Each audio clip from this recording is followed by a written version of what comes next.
Hello and welcome to All Talk No Dice, the worst excuse for a D&D show you can find online.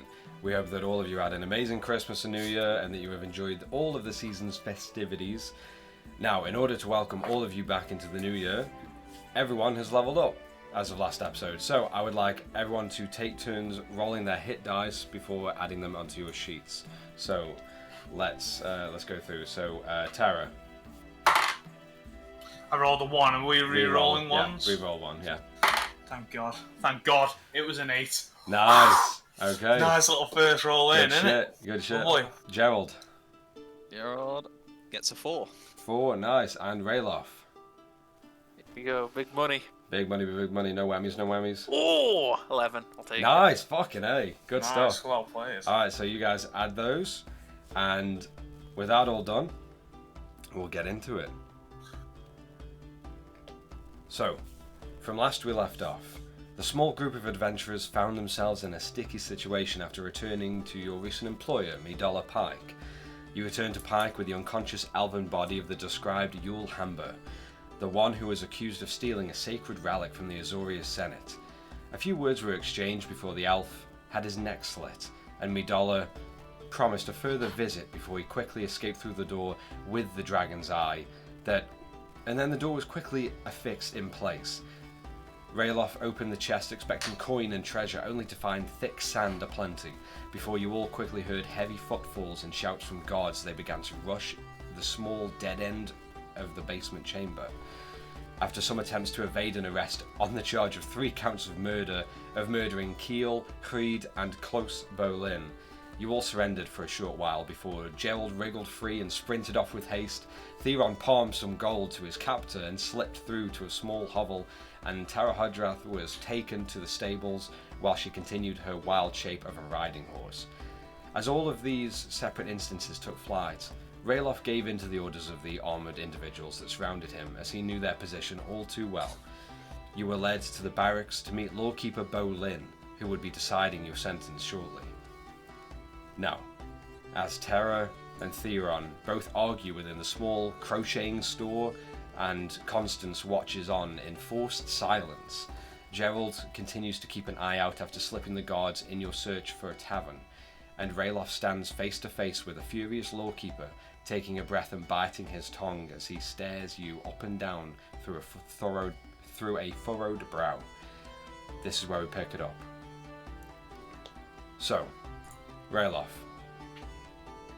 you stand and see the lawkeeper, this broad-shouldered and large-statured elf, grit his teeth as his eyes burn into yours moments after his threat. Albeit you are still the larger of the two, he still brings an intimidating presence. The candles that slightly light this chamber all seem to stand still and immediately stop flickering for just a second. The light casts shadows across the elf's face that accentuates his fury, disgust, and contempt in this moment. As he just takes a breath. I shall ask once, and only once. Why?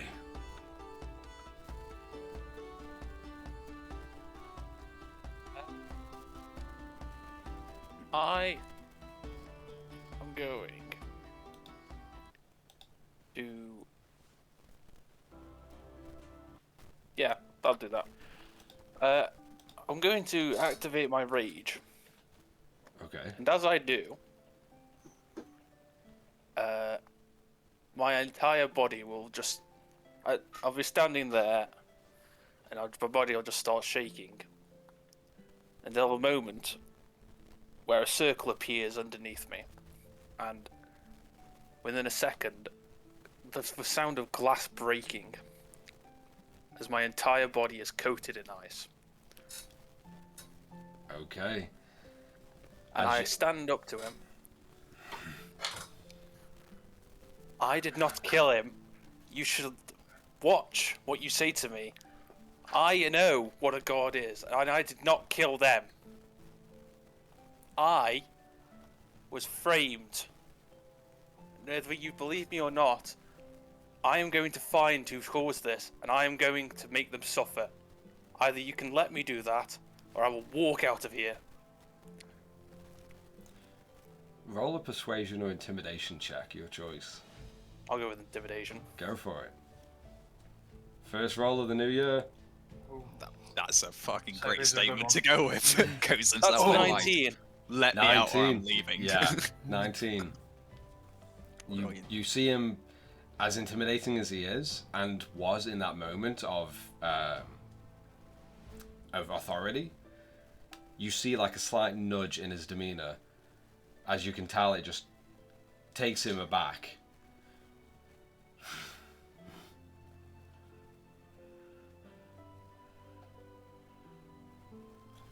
Then explain to me what happened. If you did not kill my boys, and you promised to find who did, and bring them to me so we can make them suffer, then explain to me what happened. Who, why, when.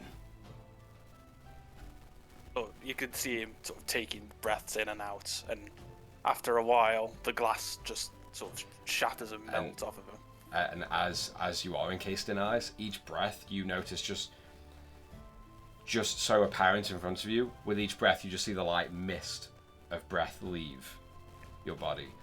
Even in this very warm, cozy chamber, you were almost sub-zero before the ice and just drips off. You see him. You see the lawkeeper kind of notice that the tension is slowly reverting as he then sits back down.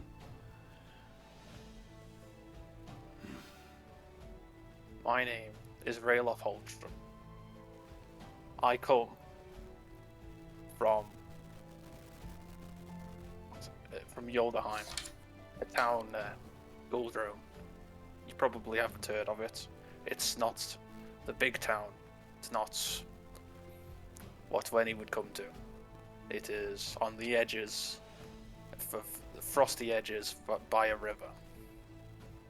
I was a guard there, as my father was, and I was brought up on the lands.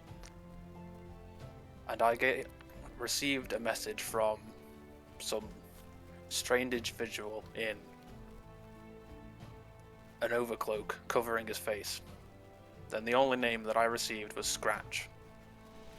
And I got a letter saying to come to this town and to meet in the cut and shut barbershop where you found me. The barbershop down the roadway. Yes. And that was at least half a year ago now. I then travelled to here and found this place along with 3 others, the ones that you saw, well, 2 others, the ones you saw with me. And also another one who was there as we got there. This person was the Scratch who gave us the letters. Afterwards, the person who we talked to was Mandala Spike. Not Spike, that's not the right word, is it? Mandela Pike, he was a Kapala. Green feathers. He told us that he was part of the Azari estate, the Senate. And had told us that Yulhamber, who was a brother of the Senate, had stolen a dragon's eye, a red one, and had tasked us to retrieve it in any way we could.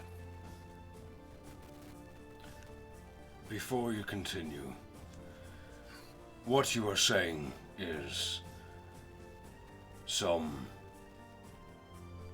politician came to this small town from the Azoria Senate to employ you all, or you and your allies, to take this relic that was once stolen. Yes. And he told you a Jewel Hamber. Hold it. Yes.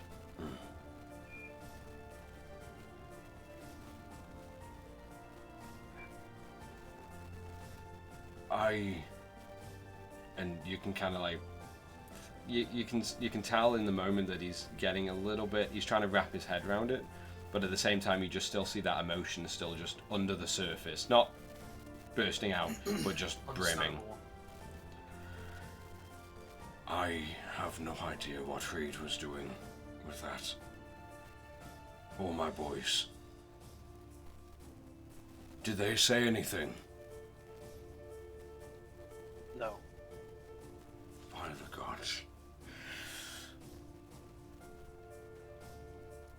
I don't know how they were mixed up in this.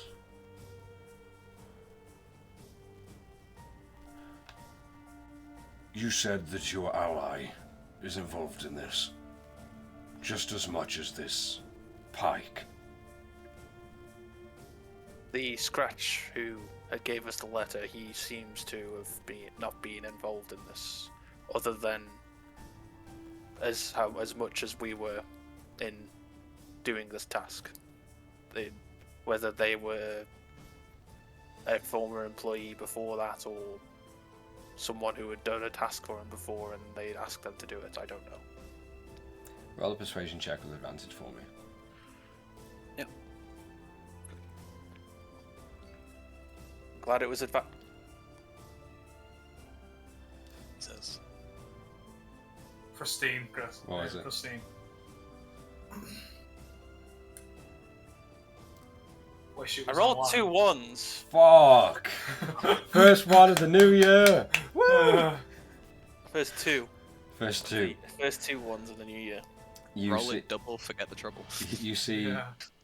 you see, Lawkeeper's eyes just kind of like flutter down, and kind of, as you're both being fairly understanding. No, if he gathered you all together, then he is a part of this. He got all of you together. He brought you here, yes? Yes. Then he shall pay. Just as much as Pike will. Very well. Now, do you have any plans on to find this politician and bring him to me? First, if you would allow me, I would ask that I bring the other two here so that they can also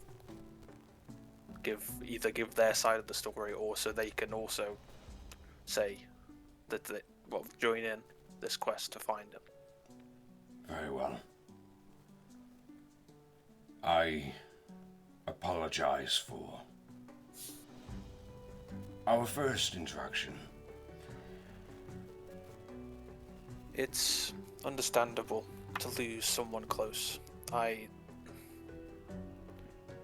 dad was the only thing that was left of my family as I was being brought up, and for the most part, he was never there. Not because of his choice, but and I never really knew my mother until they're never really here anymore. Family is hard.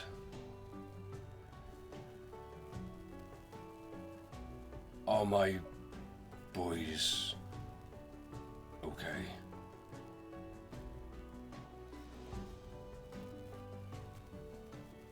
Will I be able to conduct a service for them? Yes. As if I remember, the 2 of them are still in the house, and the last is still in the barber shop. Now, before I go and see what I will see, what condition did you all leave them in?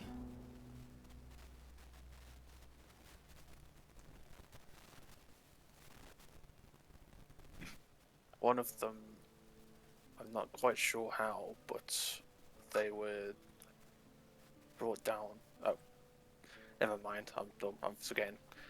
One was laid down by a blade. The other, sort of, you see him just. And the other? The others.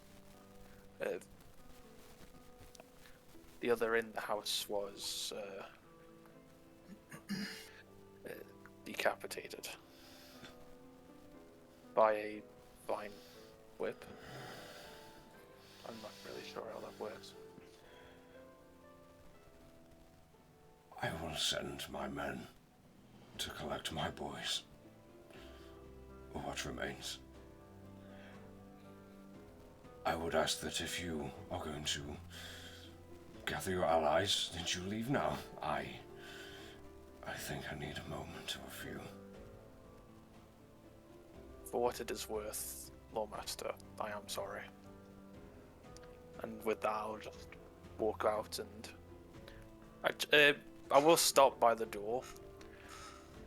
Will I be able to retrieve my weapon in the shop? Or shall I wait until after you've had a moment? I apologize. I shall have my men bring it here. So when you return, Thank you. it shall be here. Oh, and with that, I'll just give a sort of tribal nod. Bow, sorry. And you can kind of tell that he's just like a boiling point, and he just musters enough to just slowly bow his head to you through gritted teeth. And as you turn to leave, and you see, and the door behind you is just slowly closed as you hear the as they're closing, and just as they shut, you just hear and you just hear a loud yell echo through the small chamber, and a clatter of metal and glass as you make your way out. Yeah. And you walk past the guards. Both guards who are standing outside of the doors kind of quickly take a turn to you, and then, noticing no manacles or other guards escort, just keep an eye on you, but they don't react to anything. I'm going to spend a couple of minutes just standing there, just sort of in shock, just sort of staring off into a window. Yeah. As you do that,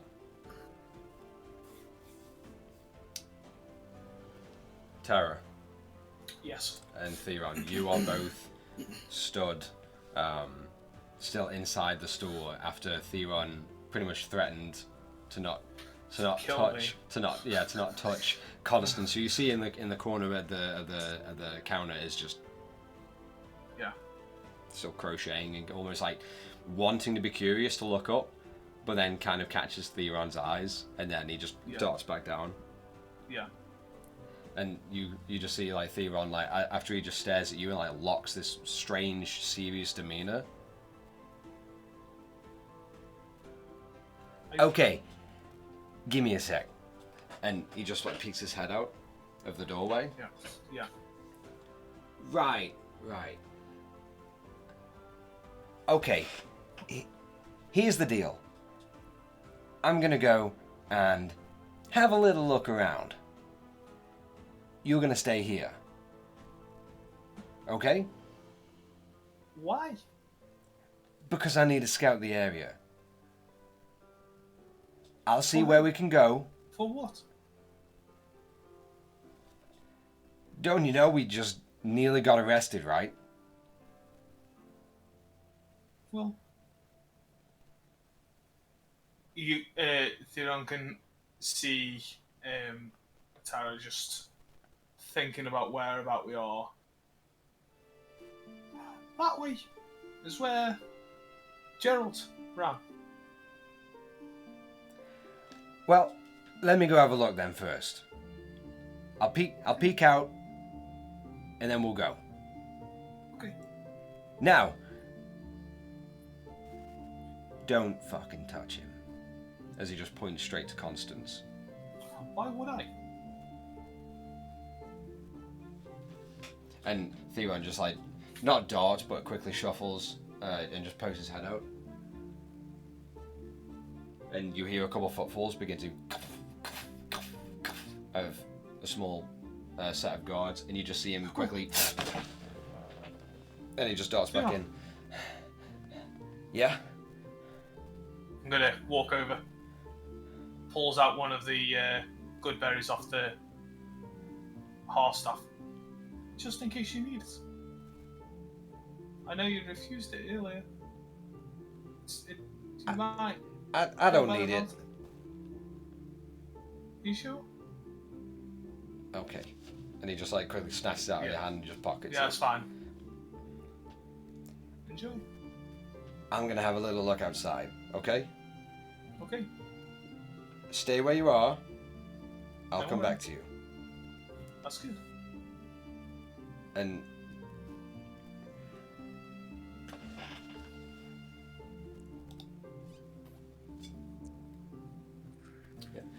in that moment, you kind of see his eyes as he's looking at you and then off. You kind of see his eye just like slightly twitch, and then him kind of look into space for a second. Okay. Right. I'll be back. You stay here. Okay. Hurry up. You hurry up. And he just begins to just slowly snake out. Okay. And you hear the guard's footfalls stop. And just outside the doorway you then hear Away. away. And then a very, Didn't very... sound the direction towards where Gerald had ran. Roll an intelligence check.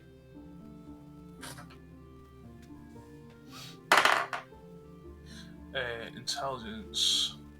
So that is a 16. 16. Just in a general direction Not... where he ran. From where you can remember seeing Gerald run, When he did run, yeah. the sounds of the footfalls as they disappear off into the distance, they sound quite a ways off of that direction. Okay. And then in that moment you do hear just a couple and you hear the guard's footfalls pick up pace in that similar direction. Okay. Cool. That's awesome. Nice. And you see Constance still in the corner. Yeah.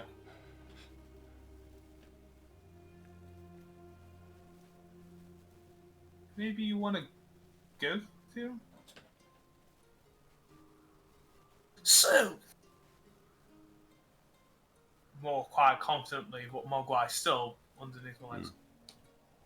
Constance, is it? Yes.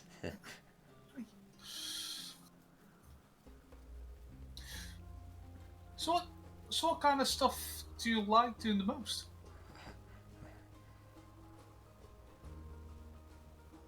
Crocheting. Any design or No, to be fair?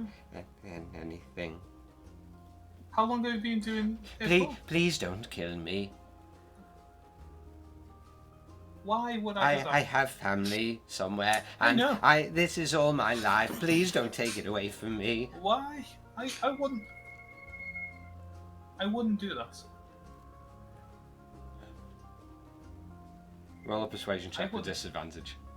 Yeah, Just especially with yes. the bombs going on behind them. Yeah, just as Tara says, I won't hurt you. You just hear like a blood curdling cry in the background. 4. And you see Constance still just terrified and almost like kind of like nudging his chair back and holding his crocheting tools and materials close.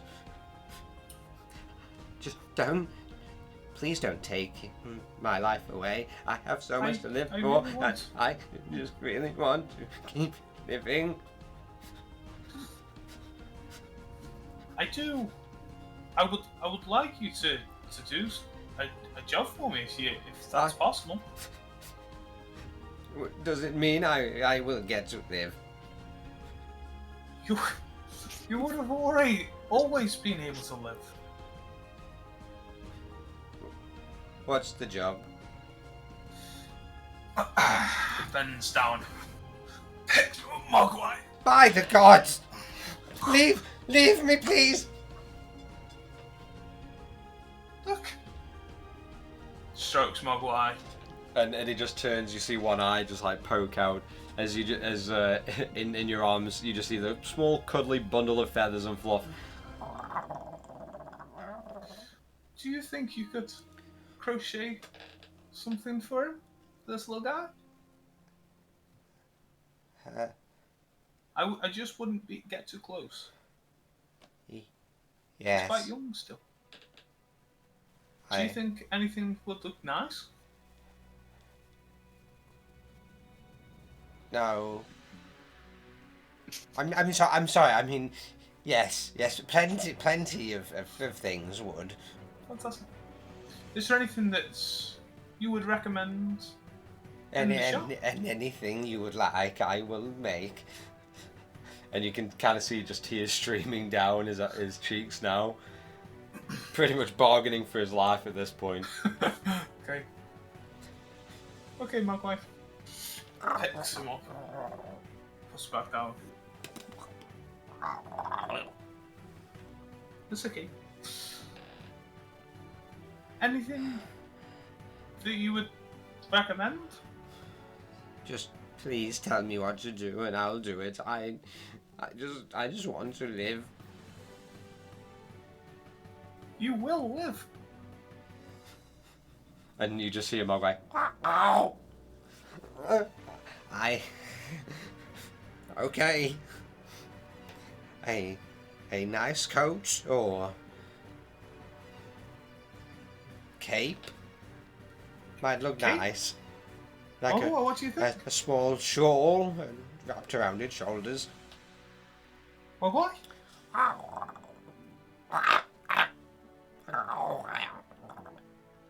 I think he'll take the kick. Very well. Please come back tomorrow or the day after, and I'll have it done.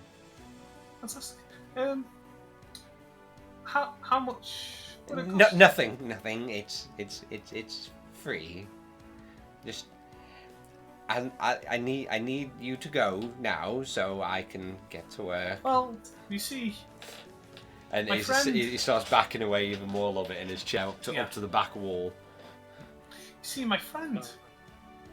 He wants me to stay here. I can't work with people over my shoulder like that.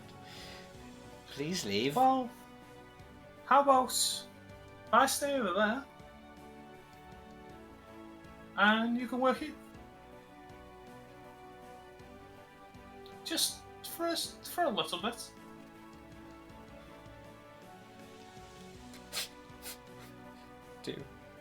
Do you have to stay? Seems like I didn't want to. He said I had to. Okay. I'll get to work. I'll go get supplies from the back. And you kind of see him like almost like trembling as this old halfling form steps out and through into the back. I will go to the corner though, and I'll kind of like sit down and play with Mogwai for a bit. All right. A couple seconds go by. Mm-hmm. Hear some rummaging, just. And you start to hear like a.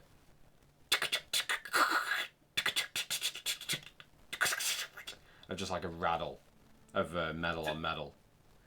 Is this coming from the From the owner, back. or is this coming from... Oh, okay, cool.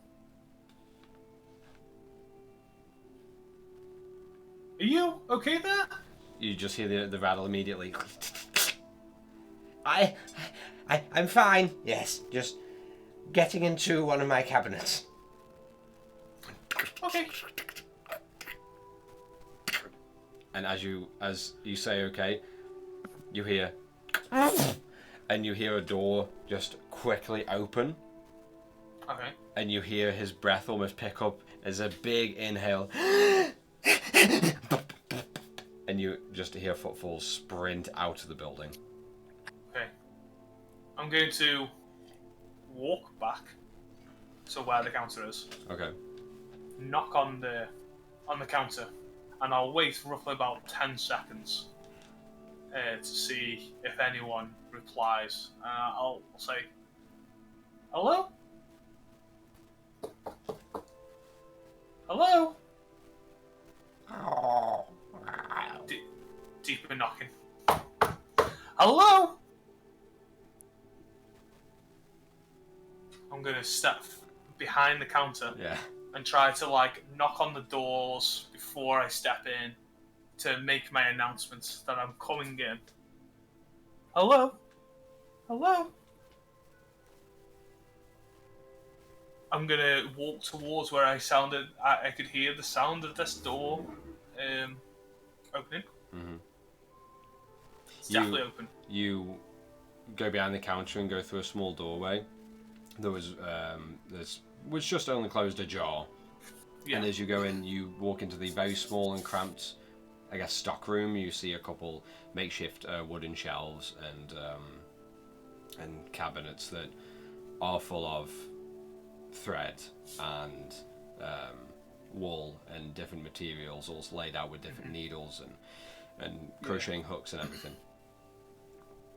And you see just around the corner of one shelf, you hear a slight just wisping in of the breeze through the open doorway as you look, and the back door is just wide open. Okay. Is there a key or some sort that's stayed in, or is he taking out the key and ran? You look at the back of the door as you just like knock it open slightly, and you do see a small brass key in the door. Okay. I will take the key. I will lock the door. And I will pocket the key. Okay. So, note down in your inventory right now. Yeah. Key to Constance's crocheting. He's gonna walk for his back door like, guess who's ready to die today?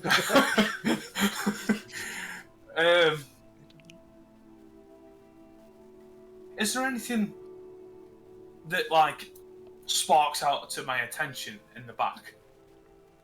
Like this guy has just generally is an old geezer who's just sewing, or is there anything like special? Or... From what you've rummaged round, it's just all crocheting supplies and wool and needles. There's very little in the way of value, unless you were to sell it to another tailor or person anything. who would. Yeah. Okay. Could I grab a sewing needle and say a ball of yarn for sure. any kind of patchworks that I may need to do? Absolutely, yeah. I'll put down in inventory 2 sewing needles, knitting needles, 2 knitting needles, 1 sewing needle, some fine thread, and some thick wool.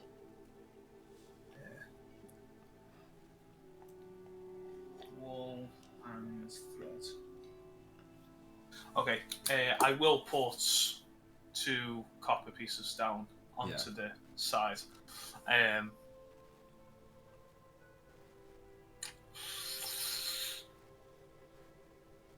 Is there any parchments with ink that I could make a little note?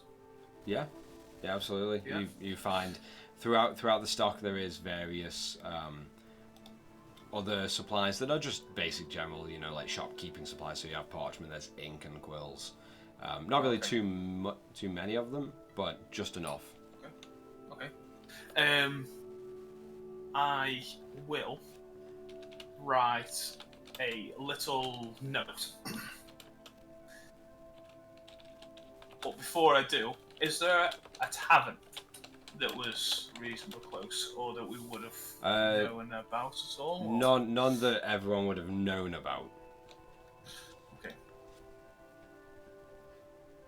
I'm going to write on this note.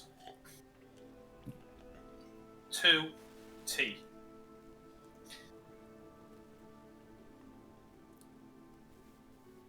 He's done a runner. No. I'll scratch that out.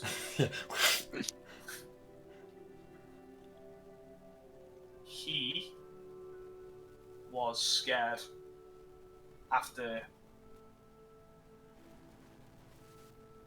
talking, so he ran.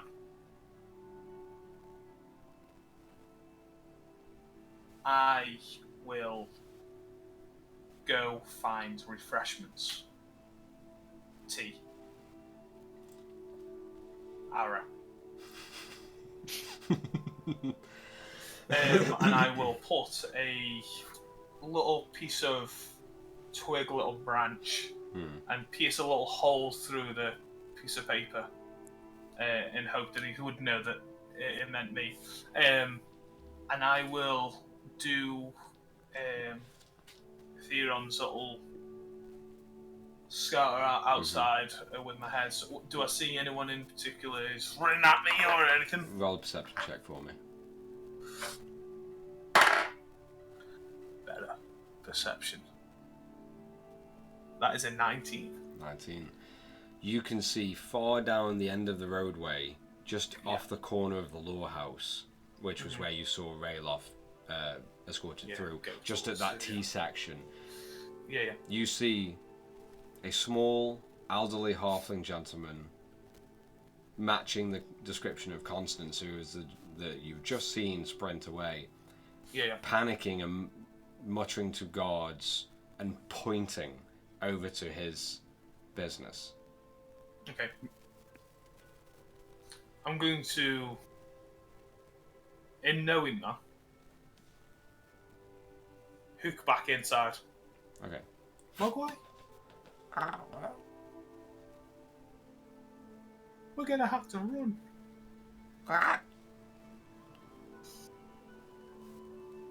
And you just see Mogwai kind of just like get at the doorway and just... Yeah.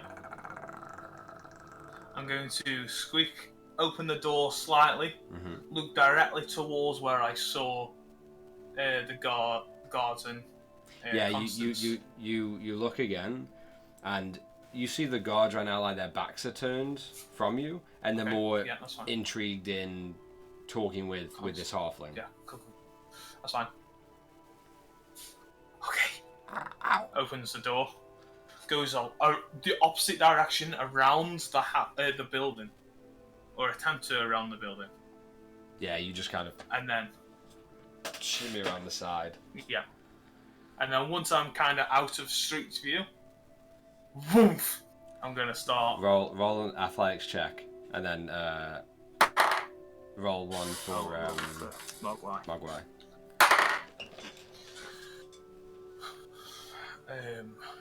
Son of a bitch, I forgot that part. Talk about being prepared. I know! I forgot to bring up Mogwai's. But his, as a natural roll, is 17. Okay. Mine was a natural 20. Nice! First natural 20 of the new year. Fuck yeah, okay. So, after you skirt round, you kind of gesture for Mogwai to get going first. Yep. And just as you do, you kind of narrow your eyes, get in a sprinter position, and you just launch yourself off of the wall, and you are just... For one of the first times, as you've been sprinting away, you feel like, I'm amazing at this. As you just... like stride after stride, you just feel... faster than any creature you've ever wild shaped into, and it's immense right now as you just go down through the side streets and alleys, heading hopefully towards the direction of where Gerald was running to, or at least in that general Generally area. that direction. Yeah. Yeah. And you see Mogwai just and just like picking up pace. Still yeah. behind a little bit, but Yeah. making up. Awesome. Now, after that, as you sprint away and with key in hand and extra supplies, you just sprint through the entire, or getting deeper into Brenton in its small alleyway structure.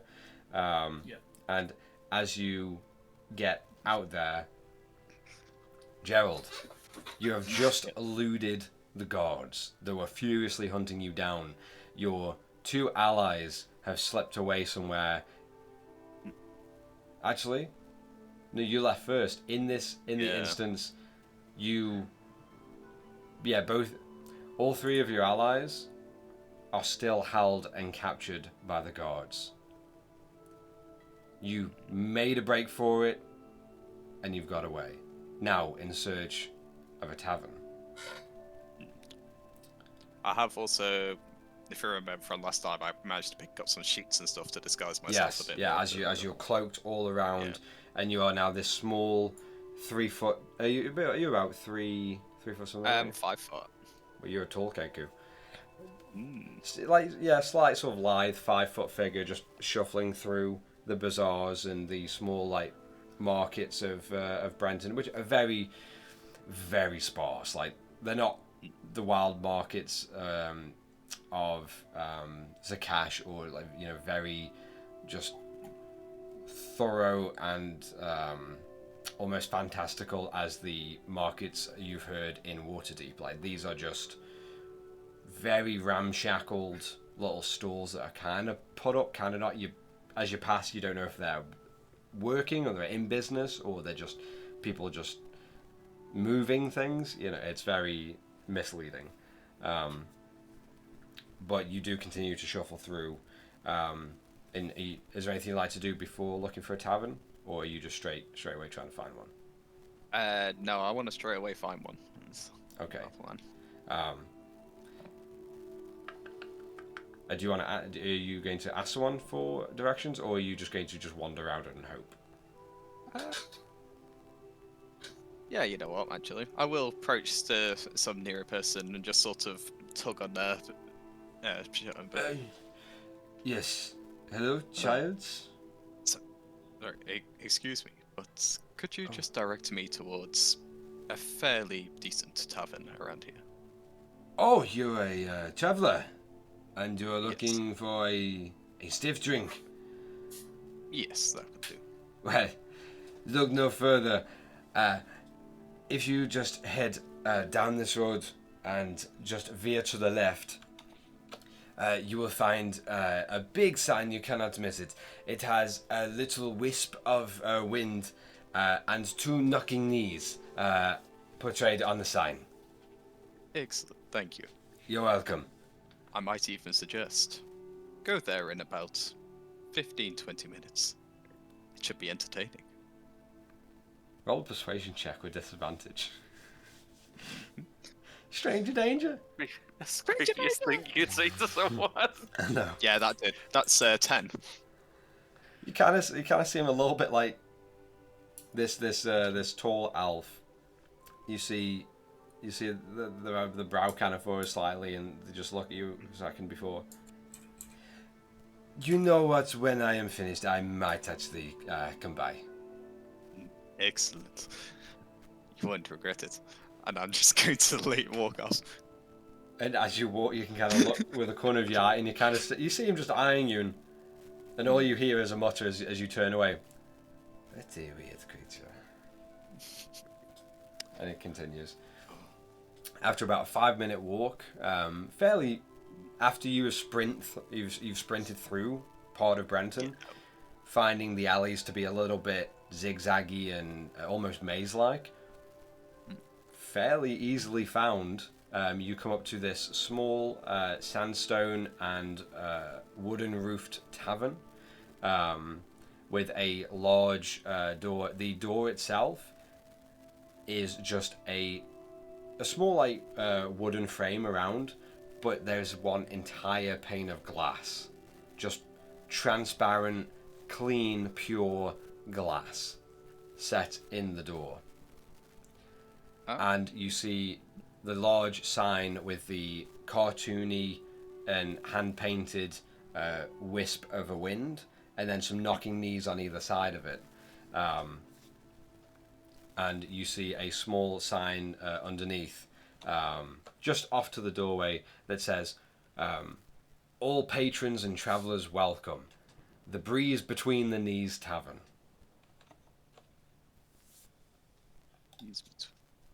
You see outside, there isn't really too much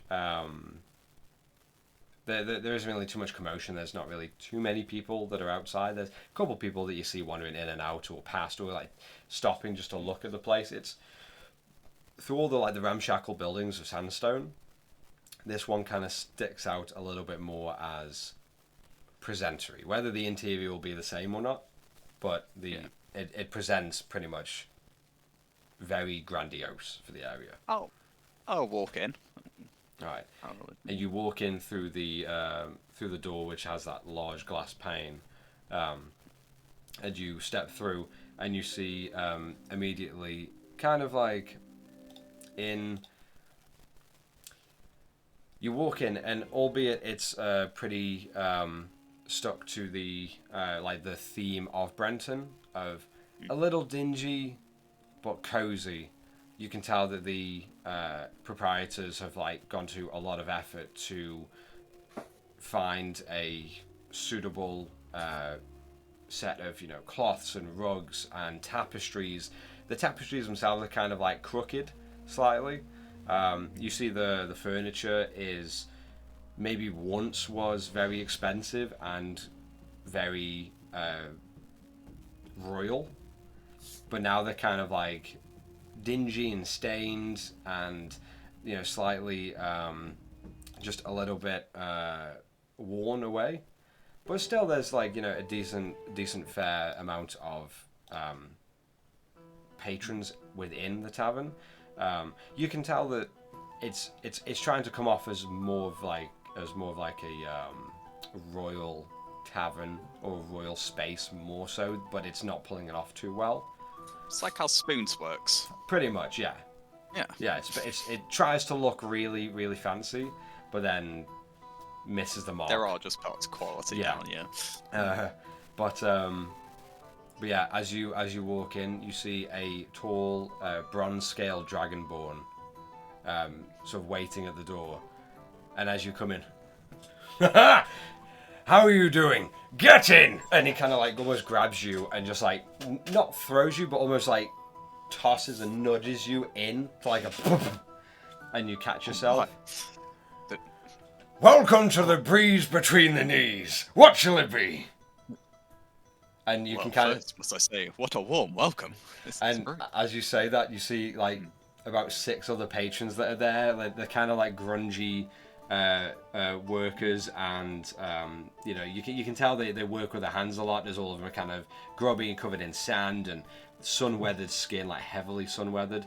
And as the dragonborn gives his welcome and you react, you just see about 5 heads turn and just.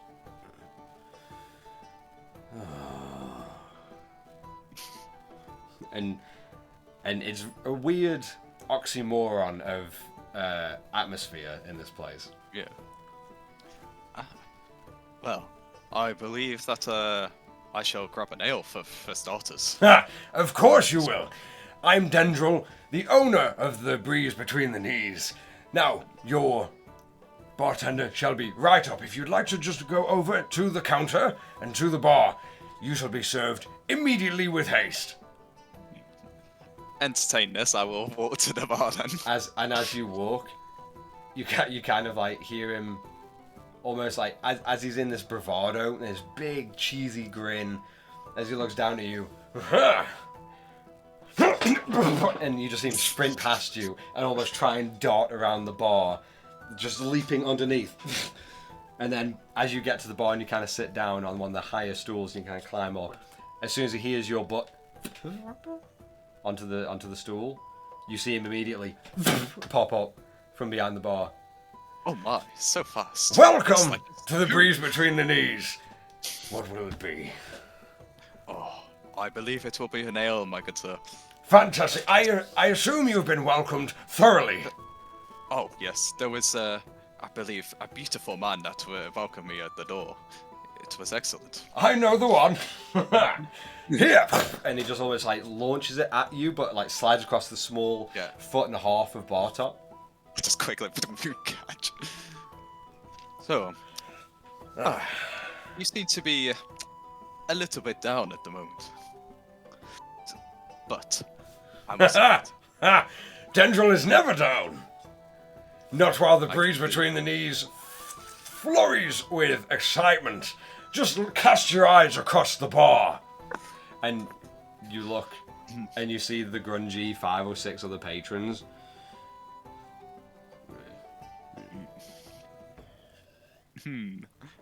Oh, yes. But could I ask you a quick question, actually? You see plenty of people come in and out of the places and around the Many area, far right? and wide. Anywhere they come, they go. I don't suppose you, by any chance, have seen a man with a lot of green feathers and green hair, orange beak?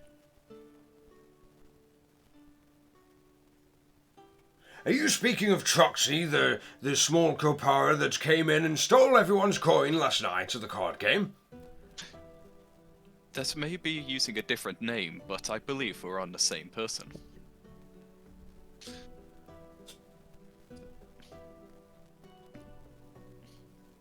Well, if that is the same person, then maybe it was. Right. Well, you seem to have your memory a little bit off on it, but maybe, how would I tell you? If I could maybe help you make up for all of the money that was stolen and maybe the reputation of the bar dropping a little, if I could repair that, could you give me more information on who he was talking to, where he went? Absolutely. You seem to have some doubt in your eyes there. It's surprise. Surprise. Well, I'm just going to down the ale that I've got. And I'll be needing some more of these throughout the night. And I'm going to rip off like the sheets and everything, revealing my cloak. I'll untie the thing, so allowing all the scales to flutter again. And I shall bring out the violin. Hold on. Every patron around in Breeze Between the Knees Tavern, the best tavern that is all around Brenton. Please, turn your attention to... What was your name? Gerald, the amazing playing violin bird! Thank you. And you kind of hear just like one person in the back.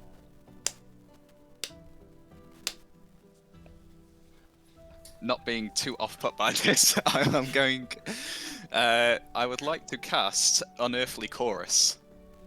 And so with this, a mixture of small violins, flutes, woodwind instruments are going to sort of come in with a low offset drum beat. And I'm going to... This will expand outwards. I am also going to now go to the door and prop it open, so that the music is allowed to just sort of filter out into the streets more. Okay. Well, with that spell, roll a performance check with advantage for me. Okay. Of course. You roll Ooh. 2 ones now. No, that's a 19, making it a 26 performance check. You haven't got mine. Nice. You immediately see as the like orchestral performance begins to build with a steady beat behind, you quickly hear behind you you hear foot start tapping from these grungy patrons. You turn as you play and you see them all like beginning to let their eyes light up. Yeah, might be like, the breeze between the knees. Come, don't fight, come have a bite. Come drink, sing, sit and talk, and if you please, visit the breeze and the knees. I'm just going to be going still like that. Yeah, and as you keep going and you follow that steady rhythm, you the patrons almost as like a choir just begin to join the breeze between the knees and just start joining in, and it becomes this entire cacophony of voices, albeit some offset and some out of key and some too drunk to even know what they're saying. They're just mumbling ahead. Yeah, and then as this is going on for like the next 10 minutes, I'm going to be using each of my bonus actions for people that are coming just past the pub and not going in to attempt to charm them and bring them in. And that's how it's going to keep happening with each of them till it's packed. I am going to try my hardest. I'm going to say overall, roll a persuasion check with advantage, and we'll see how many patrons catch your glare. And the newfound... Go on. 23 on this one. 23. Before long, within about 30 minutes or so, between 15 and 30 minutes of you playing, taking a break for a sec, the choir and the chorus from inside builds and builds as each new patron comes in, like bobbing their head and beginning to breeze between the knees, and just everyone joining in as they enter. And before long, about 20 or so minutes go by, and you have ushered about 28 new patrons within the tavern, and it is now packed. Each table is full. You see Dendril over at the bar, kind of trying to like sprint over to everyone walking in to say hello, then sprinting back to the bar to pour drinks.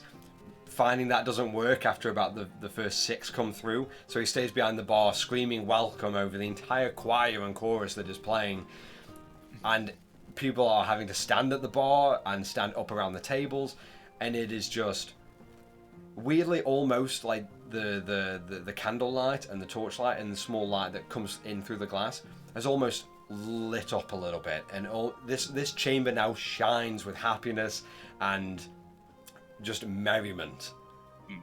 When it comes to the end of my performance, I'm going to have a bit of a space around me because I need this for that. Yeah. But then I will just go the breeze between the knees, and I'm just actually going to throw the violin down. It's going to shatter into all these pieces as I also cast pyrotechnics to set off fireworks within this thing, as they are just going to explode now all in this 5-foot cube around.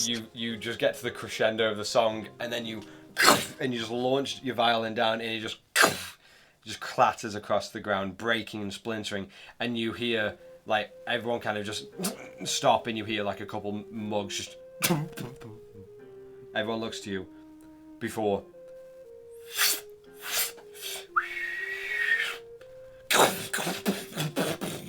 and just fireworks begin to just play off, and just you just hear the whip, it just out of the top, and everyone just immediately and as everyone's cheering, you hear a few begin to still just the breeze between the knees, eat, bite, tight, and just begin to just like chime with their own songs now, and everyone is just having the time of their lives. You kind of like bowing on a table somewhere.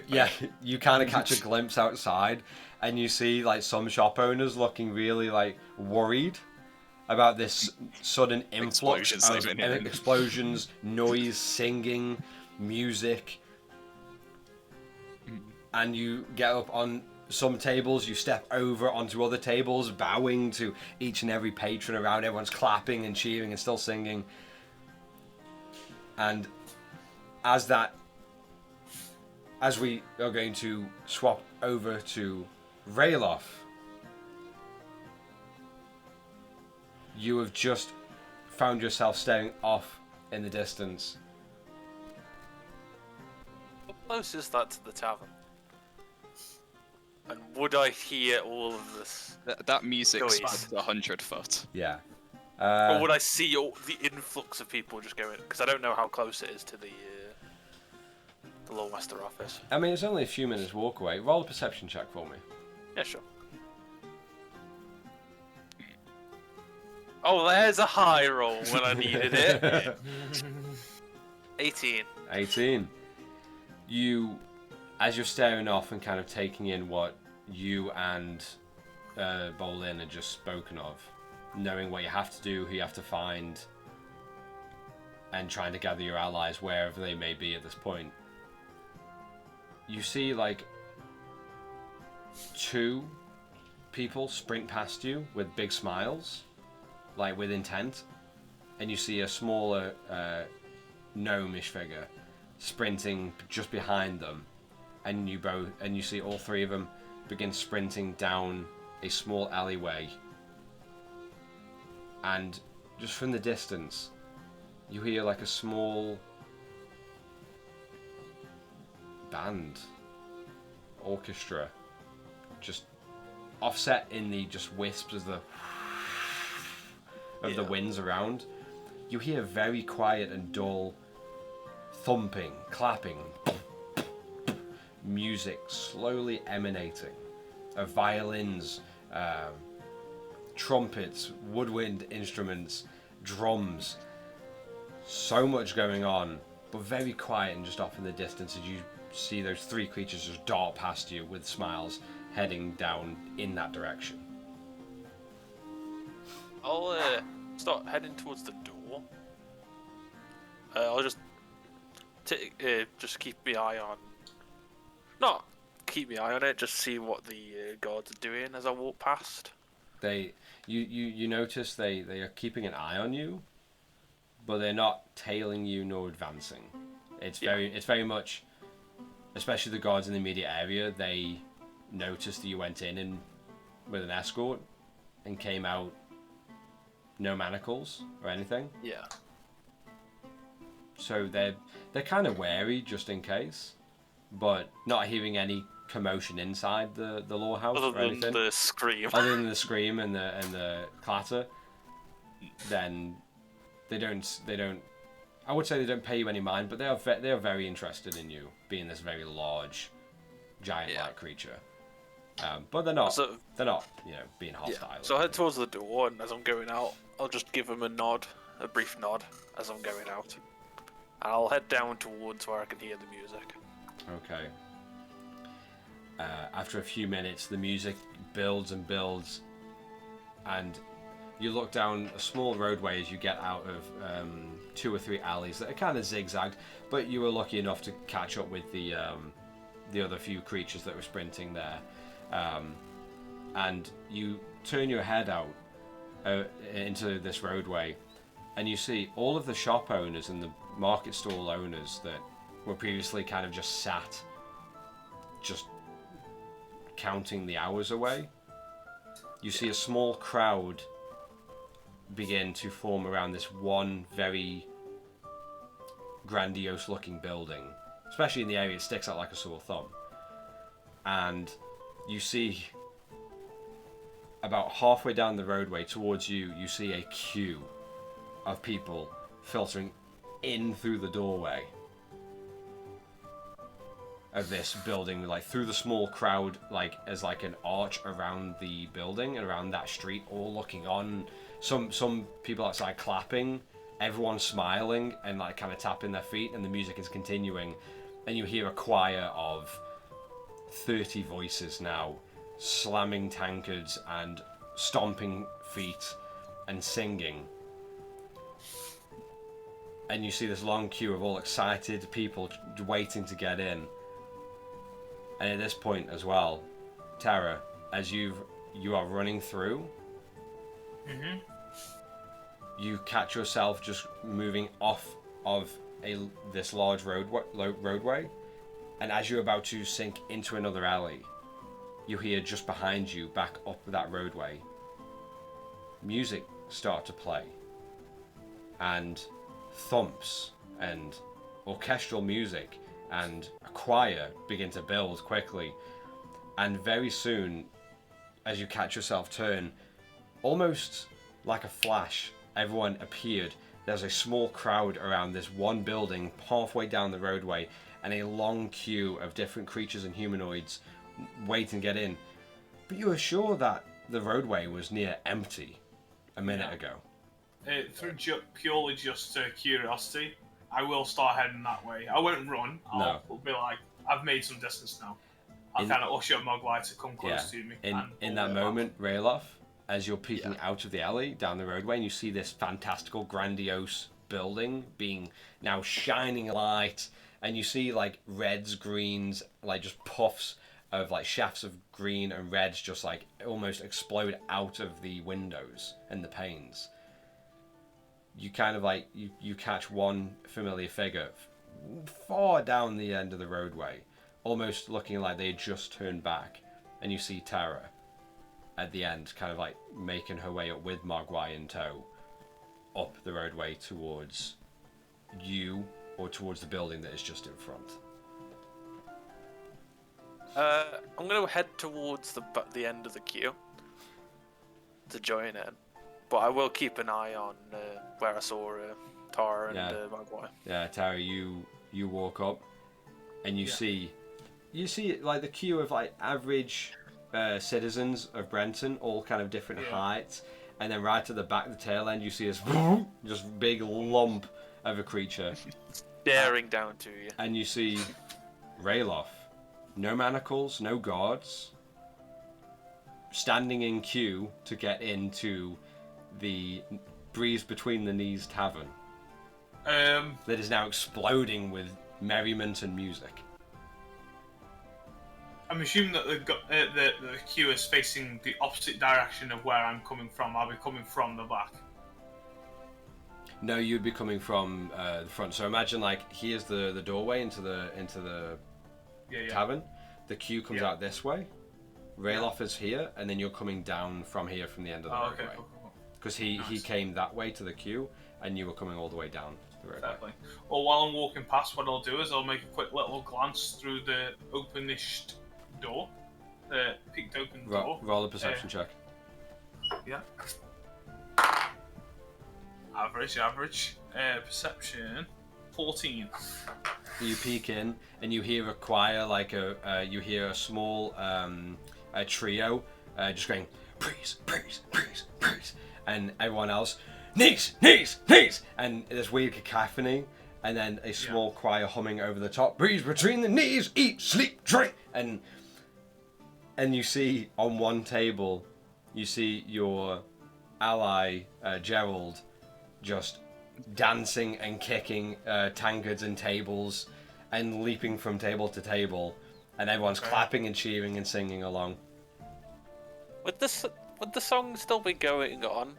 The accompanying music went on for 10 minutes. The violin performance lasted a bit longer after that. After I smashed it, we're just letting the customers do it now. Okay. I was going to say, like, do I need to roll for anything for get over the charm? No, it's just... I also have to try and charm you for that. Yeah, it's just a choir of merriment. Yeah. Stomping feet, slamming tankards, dancing. Yeah. Other people have like got their instruments out and slowly adding in. Would I be able to sort of like peek around? Well, you are way far at the back. Yeah, you are. No. Yeah, the queue kind of stretches past like two other buildings away from that initial doorway. Right, I get what you're saying. Yeah. So it sort of like comes out and then goes down. Yeah. Right. Okay, yeah. But Tara, I won't be able to see. You can see Tara, like as she like passes. Yeah, Tara, you pass the doorway. You see Gerald, like pretty much not the main focus, but a very almost mandatory proponent of this cheer as you pass, and you just see everyone kind of like flocking to him, but also having their own fun and singing and playing games and everything. It's weird to see in such a like sand bowl pass through town. Nice. But you see the large figure of Rayloff way at the back of the queue. What I'll do is I'll walk past, make the quick glance, see Gerald, do that kind of like step forward, step back. Yeah, just for a double take. I've definitely, okay, cool. Step forward, kind of smiling, and then I'll start, once I've noticed Rayloff, I'll kind of like hurry my steps, but not like I'm getting ready to go at the end of the queue. But once I get to Rayloff, hi, buddy. Don't hi, buddy, me. Why? You know why. You got out. I'm just Well gonna done. grab your hand as you Okay. don't. Not now. How come? Not now. Okay. So what do you normally drink? Staying behind the queue, behind Rayloff. So what do you normally drink? When I'm with my friends, an ale. And when you're not? An ale. Fantastic. Have you seen Theron? I was seeing like sort of see Rayloff stiffen off, but that see. No, but I'm sure I know a couple of people who would like to find him. Okay, because he was with me, and he made a run. I assume this way, but I haven't seen him past that point. And the I other, was just wondering if you've seen him. And Gerald, he's in there. and then this makes it a lot quicker. I'm just gonna sort of stay in line after that, just wait. But make sure Terra stays here. Yeah, that's fine. The queue slowly starts shuffling forward, about like 5 or 7 people at a time. So it's quickly getting in there, but it's still kind of like you find yourself like just impatient, tapping your feet So- or just. Are we not friends? Not right now. Not right now. Means that we can. Even though Sure. one's enough, isn't it, Mogwai? Yes. I'm gonna take a mini step towards Rayloff. Hey, Rayloff. Hey. Picks up Mogwai. Do you want to stroke him?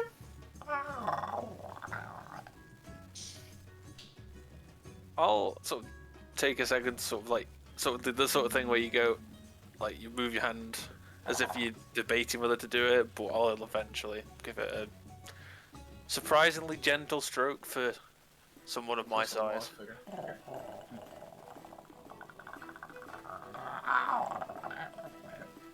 And Mogwai, like, Feel the vibrations. I yeah, can feel yeah, that you could, Mogwai's enjoying it. your arms kind of just like. Shifted.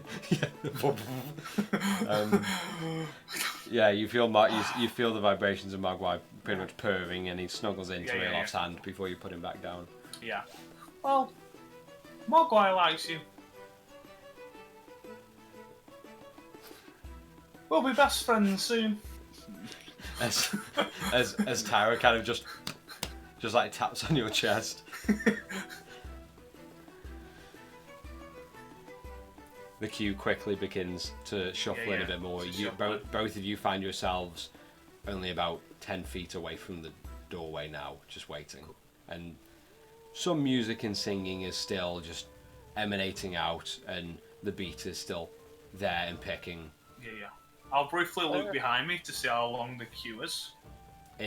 You look behind, it is now just all the way to the end of the roadway, past about 6 buildings from this one, Nice. and then past that you can't see. Yeah. See the stop door gone round the bend. Yeah. Amazing. As I still wait, oh, sorry. No, it's fine. Why did you come here? Really? Theron wanted me to stay in this stupid place. No. Why did you come to Brent?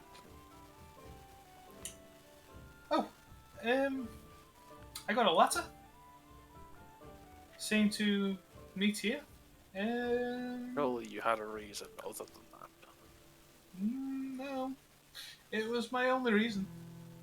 You see, I haven't explored a lot, and I would like to. So when I got the letter, I was off. So It was an excuse. you came on a whim then. Yeah, I'm so. I don't want to say popular. People know me from where I come from, but only, like I said, little wounds. I talk to some pets. I had a conversation with a dog before I came. He was quite energetic.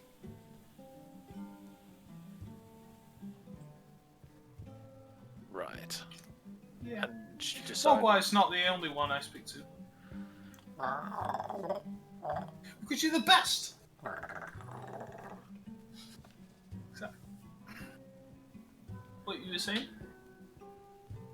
And you wanted to Explore? not stay there and adventure instead.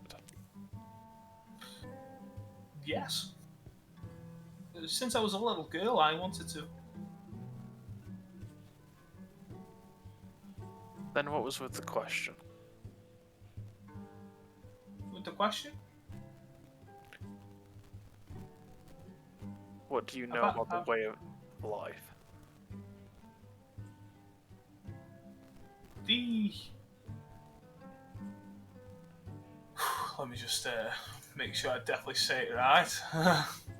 But I don't think I said it right, to be yeah, honest. no. The queue The shuffles a path bit of more. light. The queue shuffles Yeah, a bit more, and that's you the are one. just barely outside the doorway. Okay. The path of light. Yeah. It's what points at the crystal on the top of the quarterstaff. It's basically what it represents. If they know this, I know them a lot more. I trust them. People who don't, or don't know what it is, aren't worth my time. Attitude isn't going to get you very far. No. But you'll know if we see one that disagrees. You're okay. We're buddies.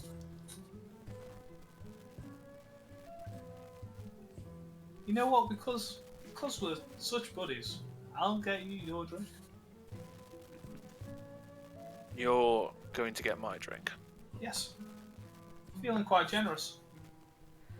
Sort of see a sort of smirk In for a brief moment. in that moment, you feel the nudge behind you of the queue kind of pushing you forward, and you pass into the tavern, and as you do, you hear the voice emanate from the back of the bar as you just are impacted and hit hard with this choir, and you hear one of the young women has begun to start singing over everyone else, and everyone just keeping the rhythm with their feet and tankards, as you see Gerald off on one of the tables, kind of being a slight focal point while he dances and throws his hands up, and everyone else raises theirs, and you hear from the bar, "Get in here!" And you just hear everyone go, like a couple people look, and then everyone just and just cheers up. And right there, we're going to go to a break and come back in just a couple minutes to continue as you enter the Breeze Between the Knees Tavern.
Okay, so as we come back into the game, after Tara's near miss with Constance and a few guards after he escaped your prison, and you and Mogwai made way through Brenton, Rayloff, you talked down the lawkeeper in his time of grief and anger, and you were able to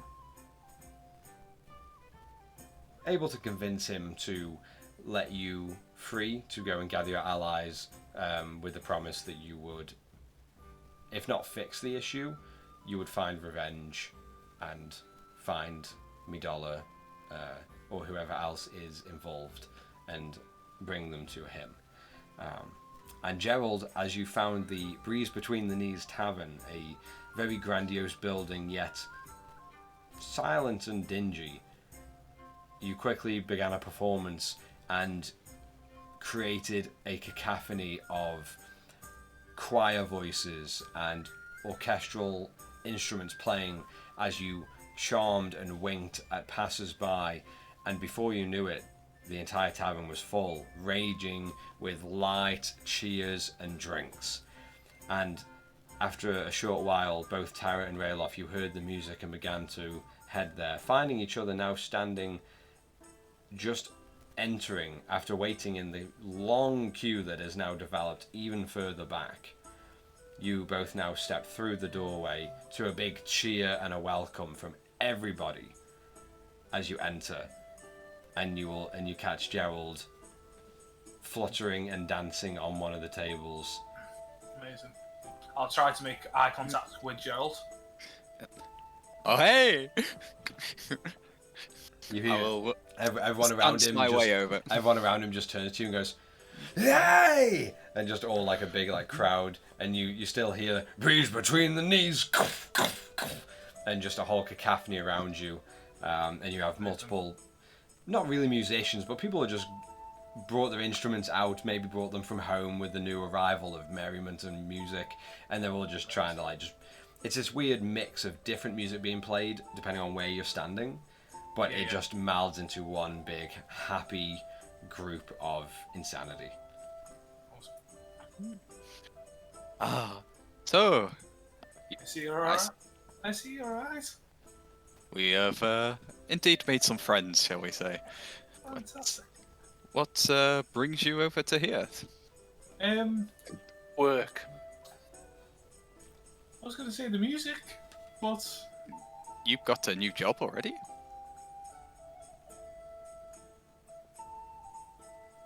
Yes. And you two will also be employed in this job.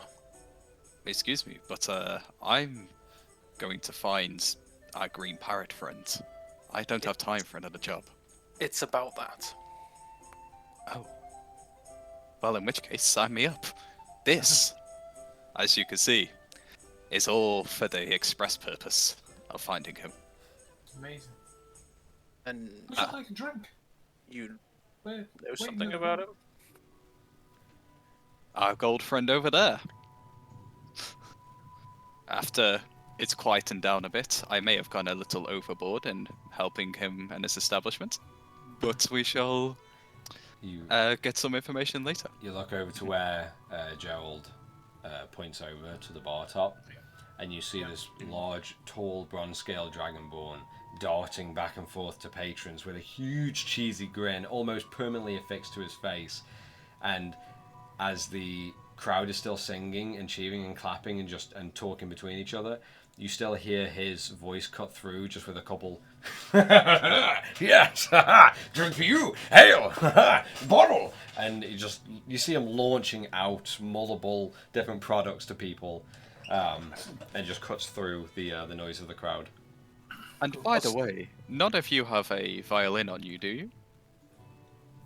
No. So Luke can just. And are you serious? Just.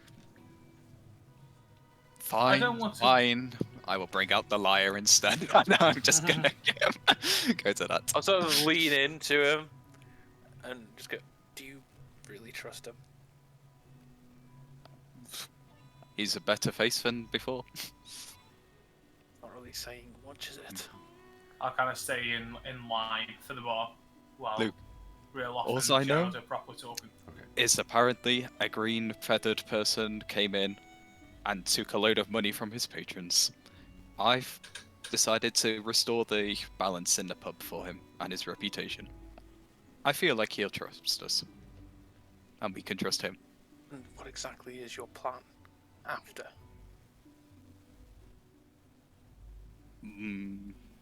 Well, depends you- on the but- information we're given. If you stick with this, then you will have a chance of freedom to right what's been wronged.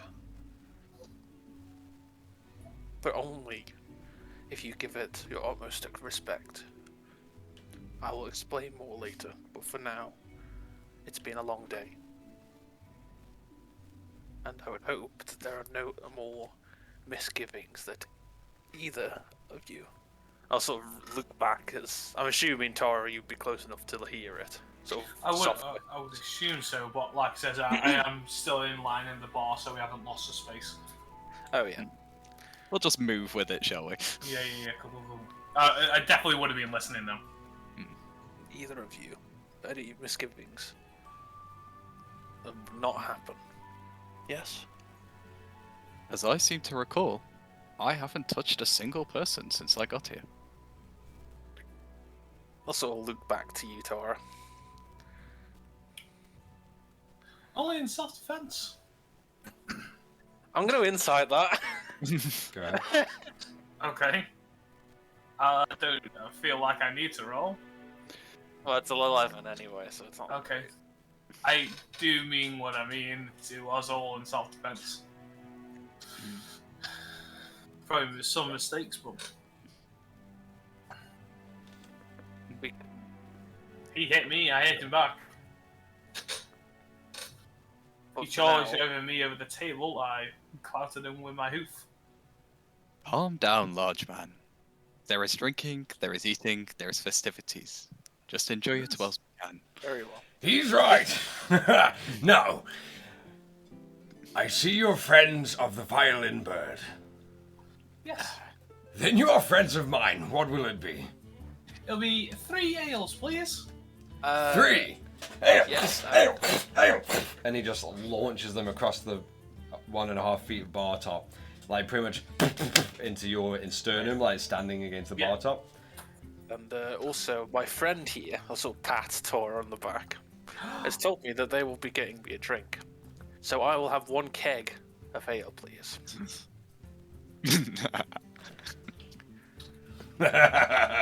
All of it because you said we're and friends. you just see him straight away sprint to the back.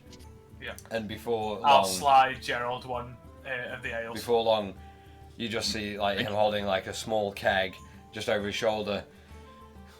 Friend, keg, and he just slides it across the bar top all the way from one end. Yeah, I think he's just been to lobbing the- at me. No, not lobbing, sliding Also it, and catch he it just in one launches hand. across.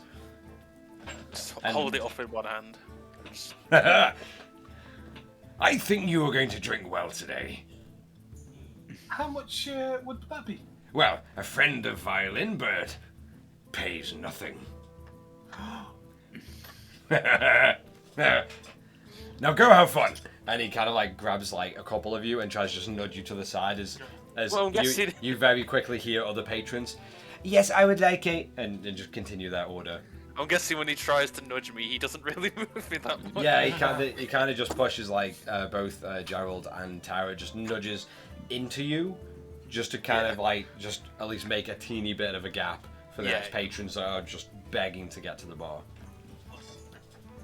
But there is very little table space. You could make it work. You see one table.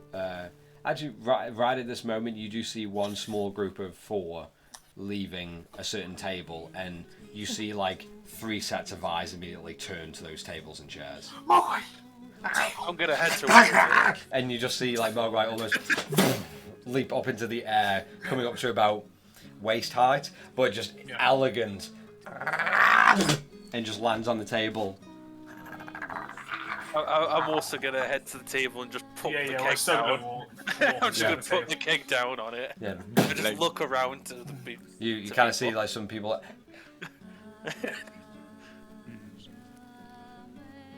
Yeah, I'll take a sit down. Once we're at the table, I'll pull out one of the pieces of meat. Ushering kind of like down. I'll kind of keep a hand on it, but let him chew on it. Roll the strength check. Yeah. 16 against his, which I have now. I was going to say when it's contested, I'll just roll for Mogwai if you want me to. Just Okay, sort of flat yeah, roll. do it. It's But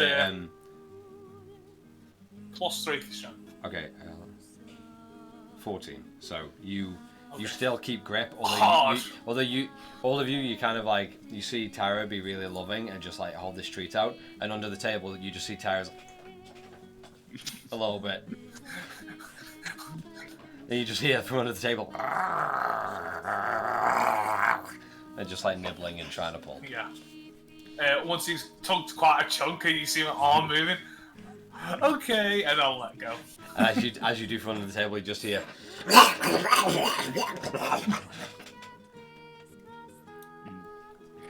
As we sit there, very sorry, I have literally just forgotten names now that I need to use. So, Rayloff, you need to tell us what... You've clearly been hired by Lawmaster to go and sort this out properly. But what happened? Well, after you both left me, I didn't Guilty. technically leave you. You're on it. Why don't you stop down? you all left. But I digress. I spoke with them about what had happened.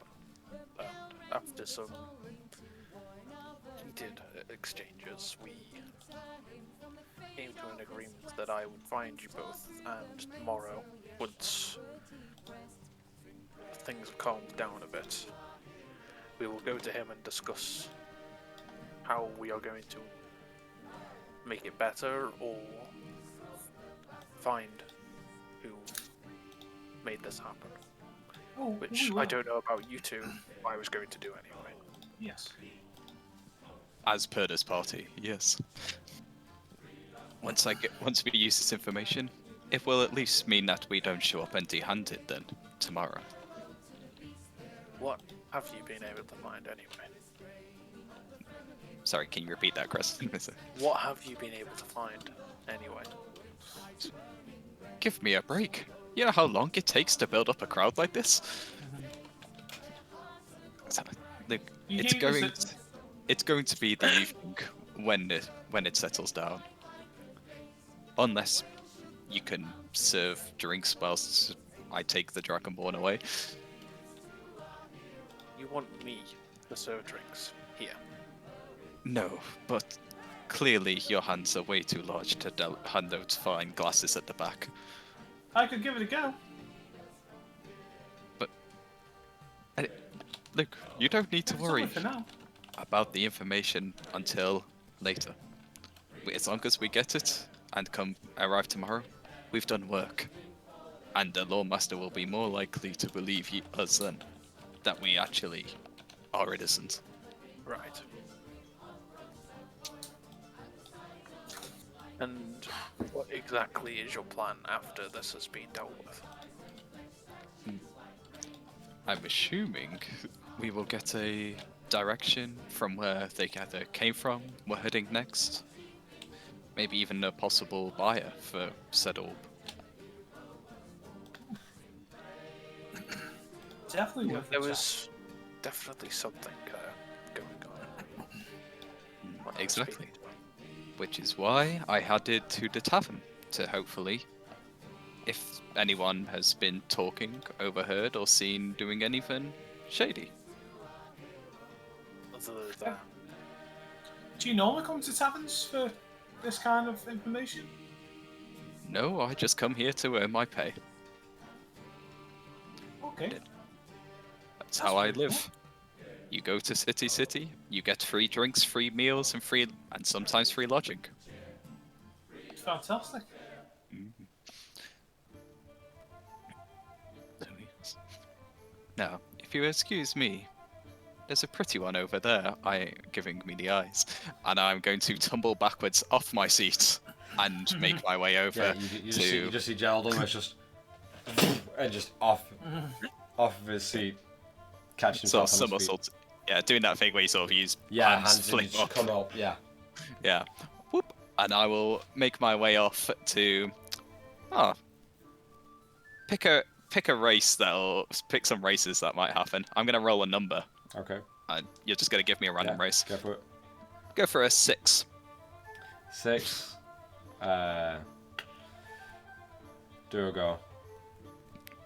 Gone through a Duragar woman who has given me the eyes. Yeah. I'm now gonna search what that is. So, friend, you said it, not me. So, Theron, I generally don't know where he is.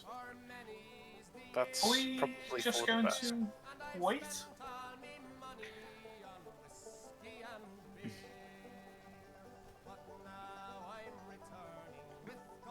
It's probably for the best. That's Theron. We don't know where he is. Okay. Is that we're going to say that to? Well, Lord. I don't know where he is. So, but we're going to actively say that he was part, or are we going to keep him more of as an ally? As much as I tried to explain it, the Lawmaster is under the assumption that because he took part in gathering us to get there, he is involved in. Well, if we try to tell him he had nothing to do with it, maybe. I did, and he didn't believe me. But if 2 or 3 of us say, he might believe you more. Possibly. To be honest, given what's happened, I don't really believe that he wasn't a part of it. He seemed to be able to get away very quickly. Well, what he told me was he paid God. And that, I feel, is believable because he paid the shop owner to keep sound. I don't think money is a problem for him. I don't know what jobs he's done before for this. And that sort of person is trustworthy to you? But right now, we don't know a lot of people. I feel like he's worth someone putting trust in, but bit by bit. Not like our friendship. Our friendship is pure at its finest. Well, as of the minute, he is, to the people here, I would imagine, he is as much of part of it as the Kapala was. To a point, I agree. But I feel like if he was purely part of it, he would have left with them.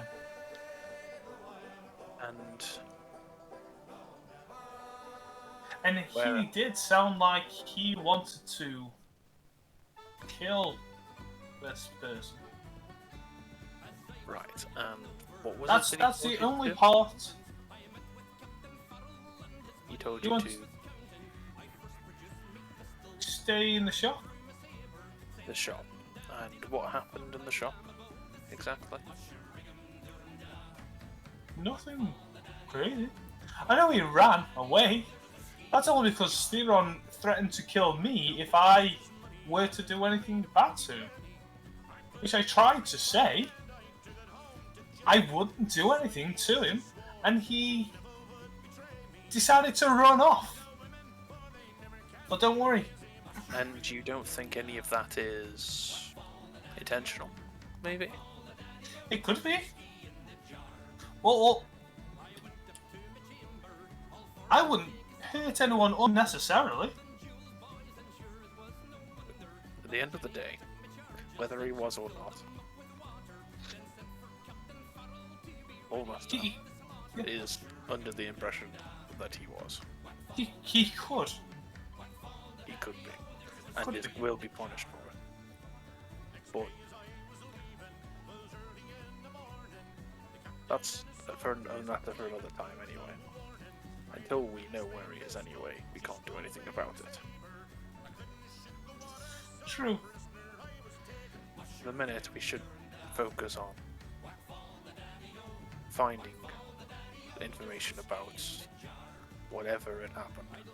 Which Gerald says he's going to.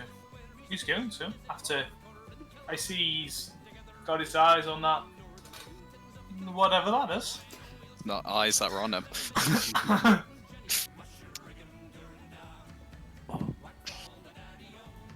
In that moment, you turn and you see Gerald kind of like whimsically, like with a smile and saying something, and all you hear is the Durgar woman's laughter. You just hear it cut through. Just got like your pale skin. When it goes in between my feathers, it's like flecks of snow in the dark night, glistening in the wind. Yeah, you're so sweet to me. Maybe we should go upstairs. Where was this sentence 5 minutes ago?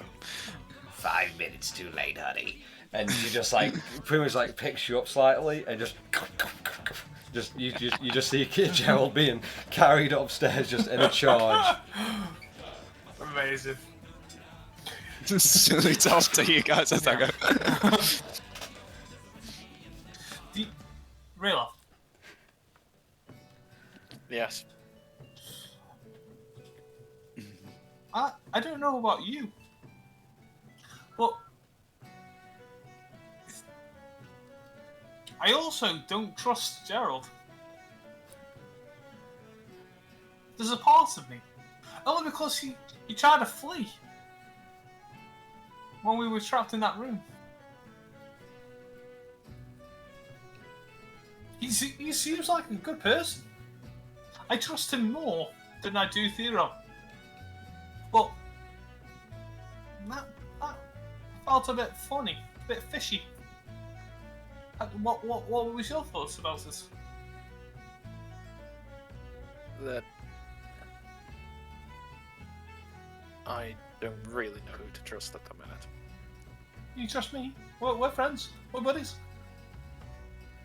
Shit. No take backsies. We're friends of circumstance right now. No. We are friends because of what happened. Because we're best buddies. Giving you the seriousness of serious eyes. Best buddies don't leave their friends. I don't leave you. I just decided to stay as what I was. And they pushed me away from you. If I were to change back, they would have been more scared and probably killed me there. Well, best buddy. Well, I came to We try need and find to- you. If we are going to be going along, it's best that we understand appropriate force. Yes, I agree. I need to keep it down, but in my defense, it was for defense. And I did aim for his ankle. You see the bronze Not scale. to mention. You see the bronze scale dragonborn just like almost burst through between two people. I have to say, you look like a amazing couple. Best buddies. Oh, Best friends. Well, Yes. are both of you lovely patrons enjoying the night's festivities? We are enjoying it so very much. Fantastic. Well, the Breeze Between the Knees Tavern welcomes you kindly and always. I'm surprised you haven't touched your drinks, though. I have. I just like to sip. Ah. Enjoy the taste. I shall be back soon. And you, Fantastic. rather than just like passing through, you see him just shoulder and elbow people out of the Everyone way else as he goes back to the bar. making his own Yeah. line. Everyone seems to be still smiling and cheering as they get elbowed in the neck and the head. Amazing.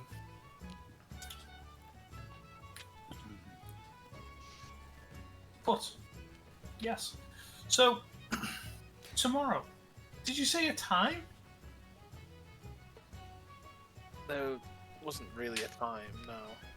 But Okay. it would probably be good practice to get there early-ish. Early-ish? Because you're not giving us much time to find out a lot of information, you see. Obviously tonight we'll be here. I wasn't exactly Tomorrow. much of an option. It's more, wouldn't you rather have more information to give? To give them more time. So if we went a little later in the day? Do you think that's good?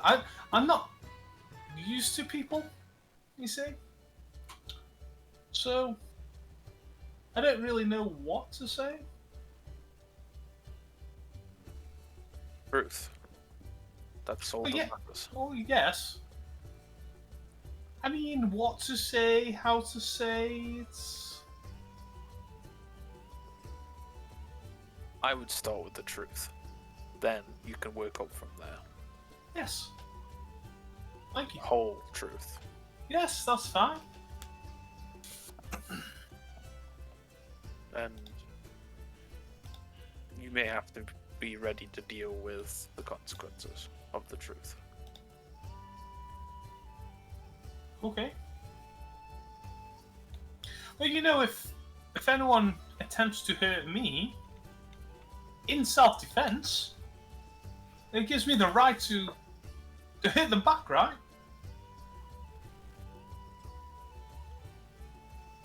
Like if you were to hit me, I could hit you. You really haven't been to many towns, have you? No, I told you the truth. When you go to a town, if someone hits you, for the most part, the guards would come and deal with it. Yes. Well, if it's the gods, you can't turn to another god. Because they'll be on their side. So you hit them back. And that's why in most towns, they either are good towns or not good towns. Okay. So wherever I go, you go. Because, you know, best buddies know. And if someone hits me, or if someone hits you and you hit them back, gives me permission to hit them back. Simple way to put it is, if someone punches you in the arm, Yes. and you then, Stabbed them in the face, that's probably wrong. yes.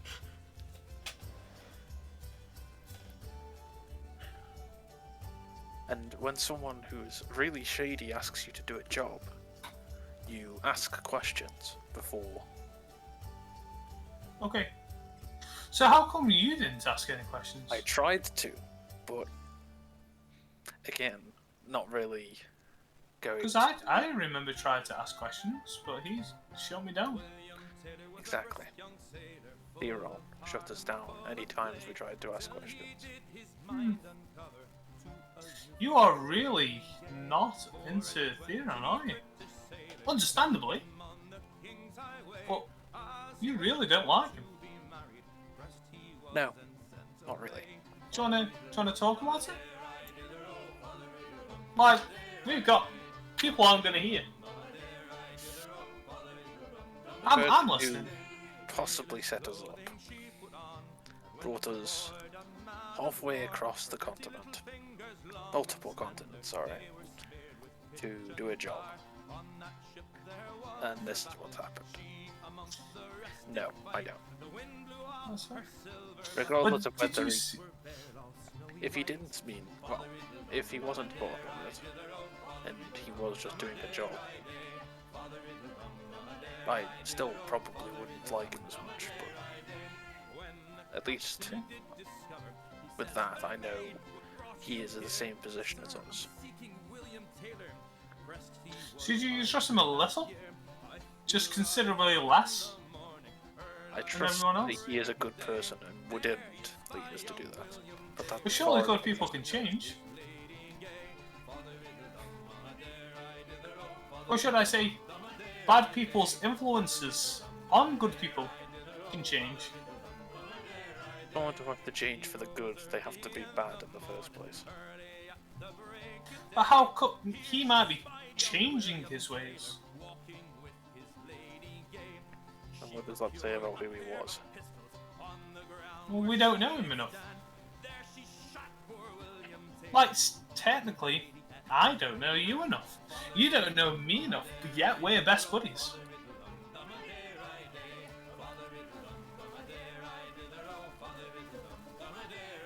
Someone kills an animal in the wild. Are they a good person or not? I would kill them instantly, but that's a different scenario because if it was for food, it's an understandable kill. But you don't know the context. No. But if I see it with my own eyes, So does that make I would them question. a good or a bad person? If all you know is that they killed an animal in the wild, are they a good or bad person?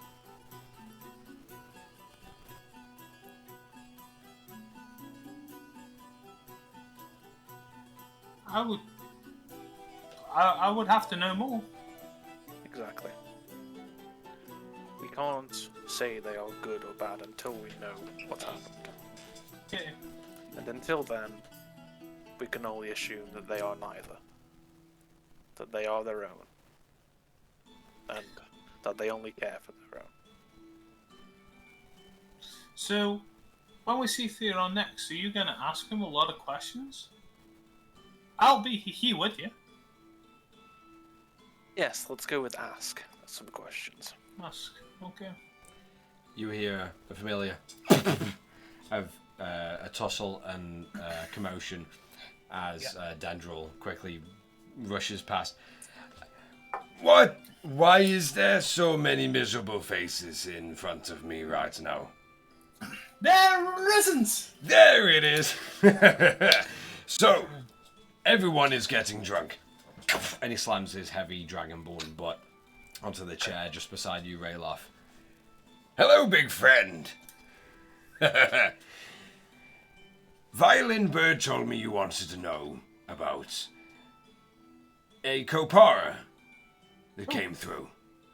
Yes! Yeah. Well, I am the Guild of Information. Fantastic. What would you like to know? Everything. Everything. Well, green feathers, giant bright red mohawk with multiple piercings on both eyebrows. I think he had eyebrows. Local pirates from a ship that just sails from Zarloon and back. No mind of what their business is, but we've seen him quite a few times in the breeze. Trying to con and play tricks to gain some coin. And I understand you are looking for the same. Yes. We are looking to deal with the matter. Well, whenever they sail back, then I'm sure that they'll frequent here to try and get their coin again. Excuse me. Right. And do you know his name at all? The name that goes round in the name I was given was Trox. Trucks.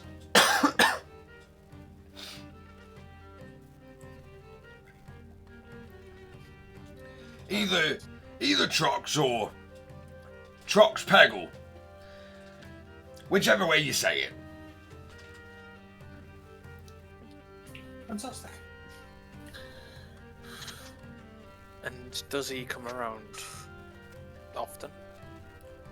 Every Every few so weeks. Right. And do you possibly know which ship this is that he sails on? I haven't seen any of the ships to the dock. Mainly because we're pretty landlocked. Yeah. Yeah. But if you And travel you know he a little comes in bit from further, sea. he does come in from sea with a bunch of his other pirate buddies and everything. Sometimes a bit cargo with trade, but mostly they just come alone, looking for coin, women, whatever. Have whatever you they made want. it? Have you ever made a trade with them before? No, but I think we get some rum and ale from them. And do you have any idea what them as a collective are called? Pirates. Yes. Is it not a? It's not an official transaction. You don't pay them money and write it down. Is it just a hand over alcohol or? I think it would be a little bit under the Radar? counter, yeah. What's a radar? Okay. I don't know. It's the first word that came to my head. Well, it does roll off the tongue. It does. But yeah, if all of you are in search of Captain or General Peggle, whatever he's going by now, you see Trox, bring him here, and we'll make sure we get the coin back. Do you know how much coin he possibly could have taken? From me, he's stole 72 gold pieces and 22 silver from card games that we later found out he had conned and rigged to his own benefit, which is fine and everything, but after a few And this is times it's just kind from of you. from me and the other Just you? patrons here who put their money Okay. up for the card games. But when you see Trox, you'll obviously see him, and you'll know him when you see him. Make sure he's here, and bring him to good old Dendril. And you never thought to bring this up to someone that money had been taken? I'm sorry, what was your name again? Rayloff. Rayloff. Well, Rayloff, when you get illegal rum and ale, surely I shouldn't go around telling other people about it when that courier fleeces me. That was the idea anyway. Right. Well, Breloff tells me that we need to bring him to the law. Sorry. The lawkeeper. Bolin. So, yes. So, Uh, if we were to get the money for you and put in a cheeky for the right reason, looking at Rayloff, nodding, will that be okay? If Yeah. we at least give you Yeah. the money back? yeah. If we can do that. If- I don't know. If you can, and give me some guarantee that he's not going to come around again, that's Oh, fine. Just oh. bar him. I'm sure the lawkeeper will sort it out. Well, Right, if you is- you can borrow him, make sure is- that he doesn't come in. Has Trox gotten in more trouble than here? Yeah, he also double time does. Oh, what did he have Yeah, you do? even some bad stuff as well. Who's going to roll an insight check? Okay, I'm gonna roll deception. That's alright, that. Deception.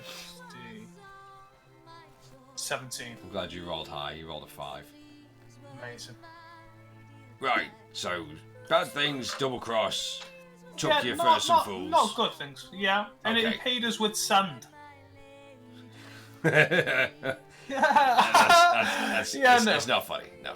Yeah, no, it's not funny. No. No. But do you understand why we're?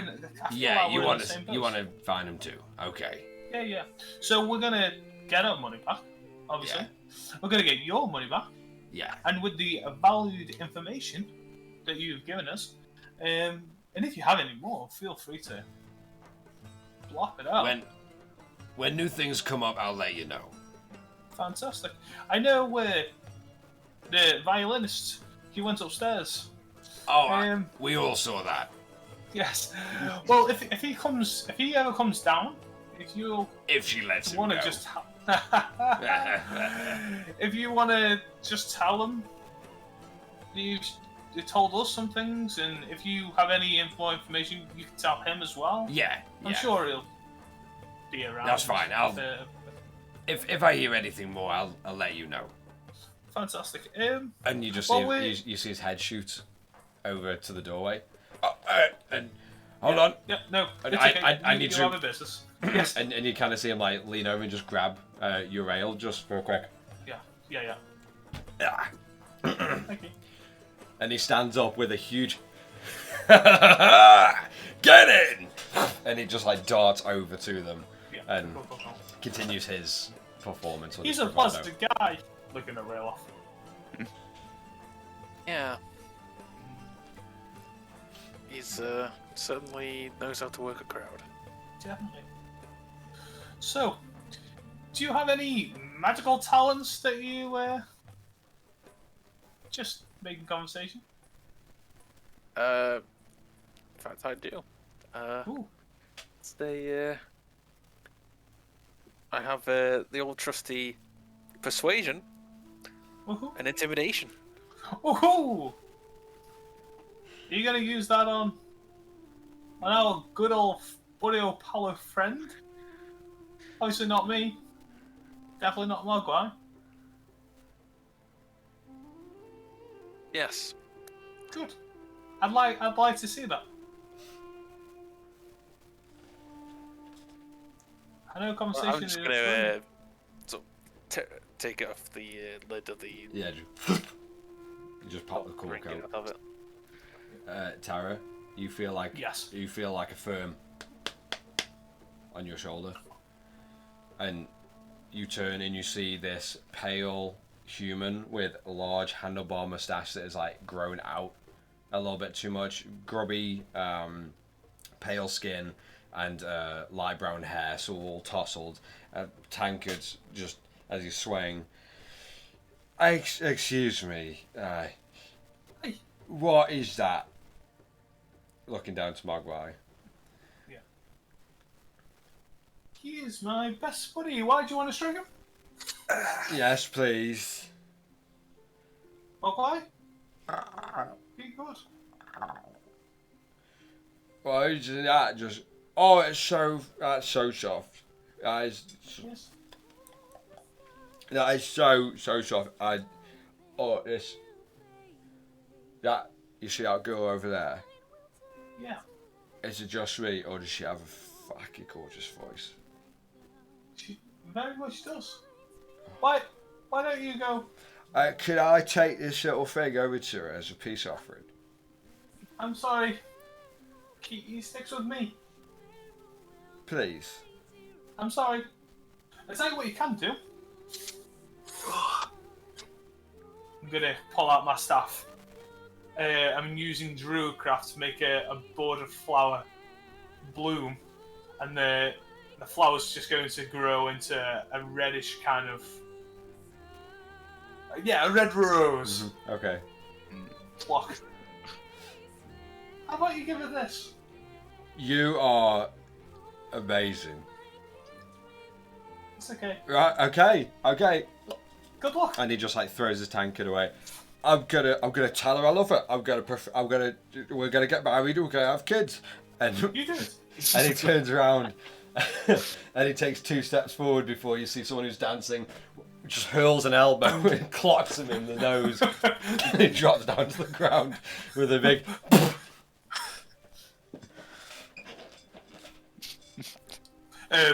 Mogwai, stay! I'm going to jump out my seat and try to help him up. Fucking hurts. Everything fucking hurts. And you just see his nose just bleeding.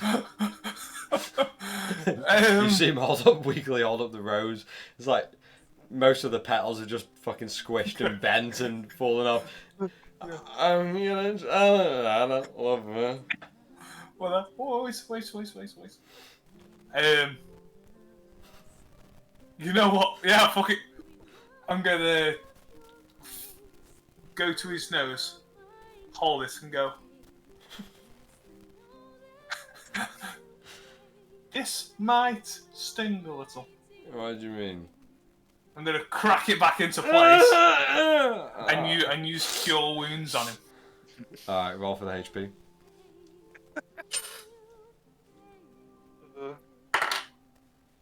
Not very high, but I'll still take it as 6. 6 HP, his nose just Yeah.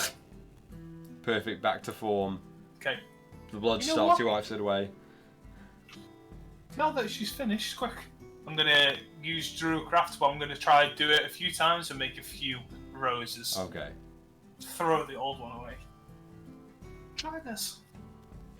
Thank you so much. No problem. I'm gonna get the other person who cracked him in the nose and push him aside. What are you doing that for? Yeah, shh. Go. And you just see him, and he gets down on his hands and knees, and you just see him just crawl through the crowd as the fairly large male orc with a large braid of black hair hanging down from the back of his head, bald all on top, but just like one tuft out the back that's just grown out. Yeah. Cool. And just wearing like just normal garbs, like, a little bit lighter than leather. Yeah. And you see as the body straightens up,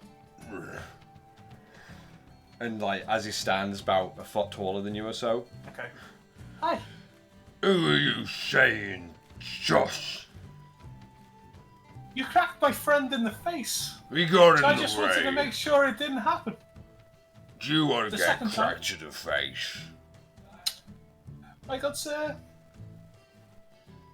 it won't be me punching him in the face, it'll be my best buddy. Punching at Rail off. He'll punch you in the face. Let's all look back and go. And you see, Pointing at Rail. and the orc leans down to you, Tara. Are we gonna get to brawl?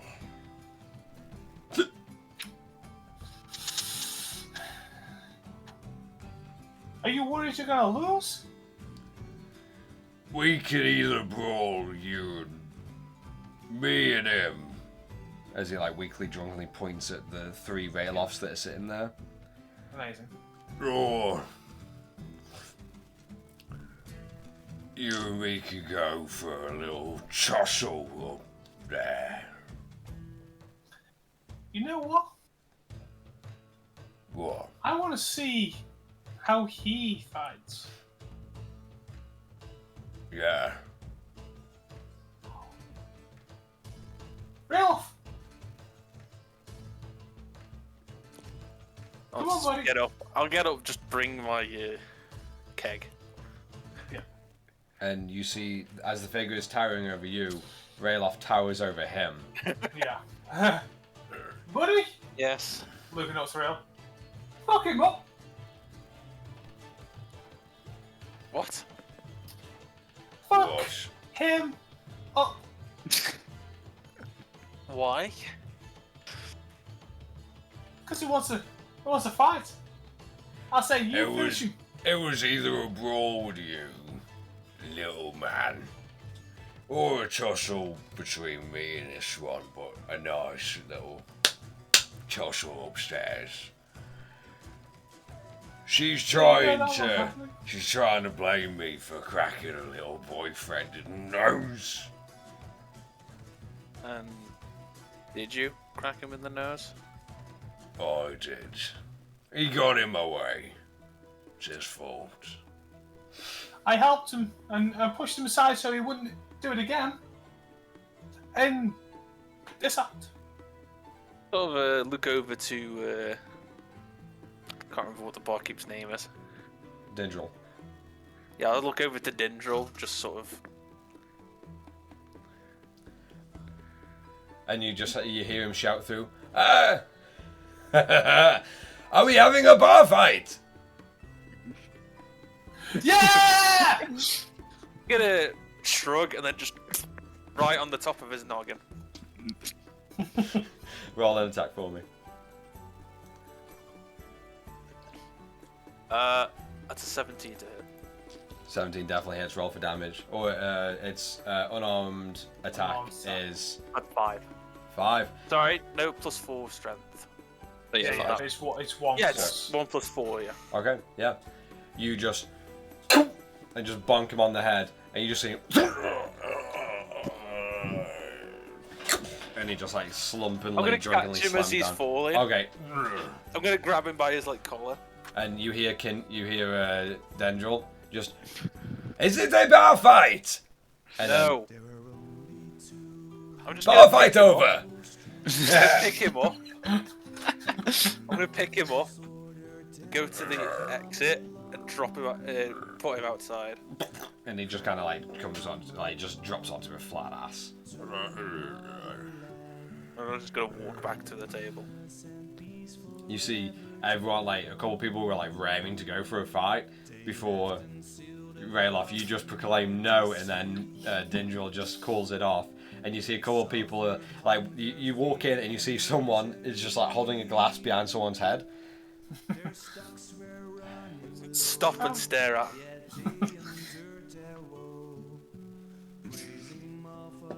And just puts the glass down as they like scowl at you and just walk away back to their group. When Rayloff eventually sits down, I'm gonna go, yeah, tap him on the back like, ah! I thought you were And good, ah! at this point, Dendril just looks around. First successful bar fight. Drinks are free. And you hear everyone, nah! And the commotion returns even louder as Gerald, you begin making your way down, stumbling, weak at the knees, to screaming, and with the Duragard just trailing behind you, both of you like wobbling and just trying to find your feet. As I get to the table, just sort of like, right. So, how is everyone doing?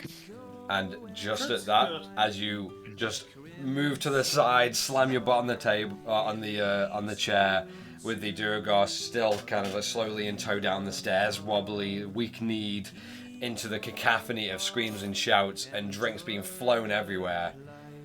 That's where we're going to end tonight's episode and come back next week to continue the celebration and the talks to come. And with that, it was fun. Thanks for watching, and we'll see you next week.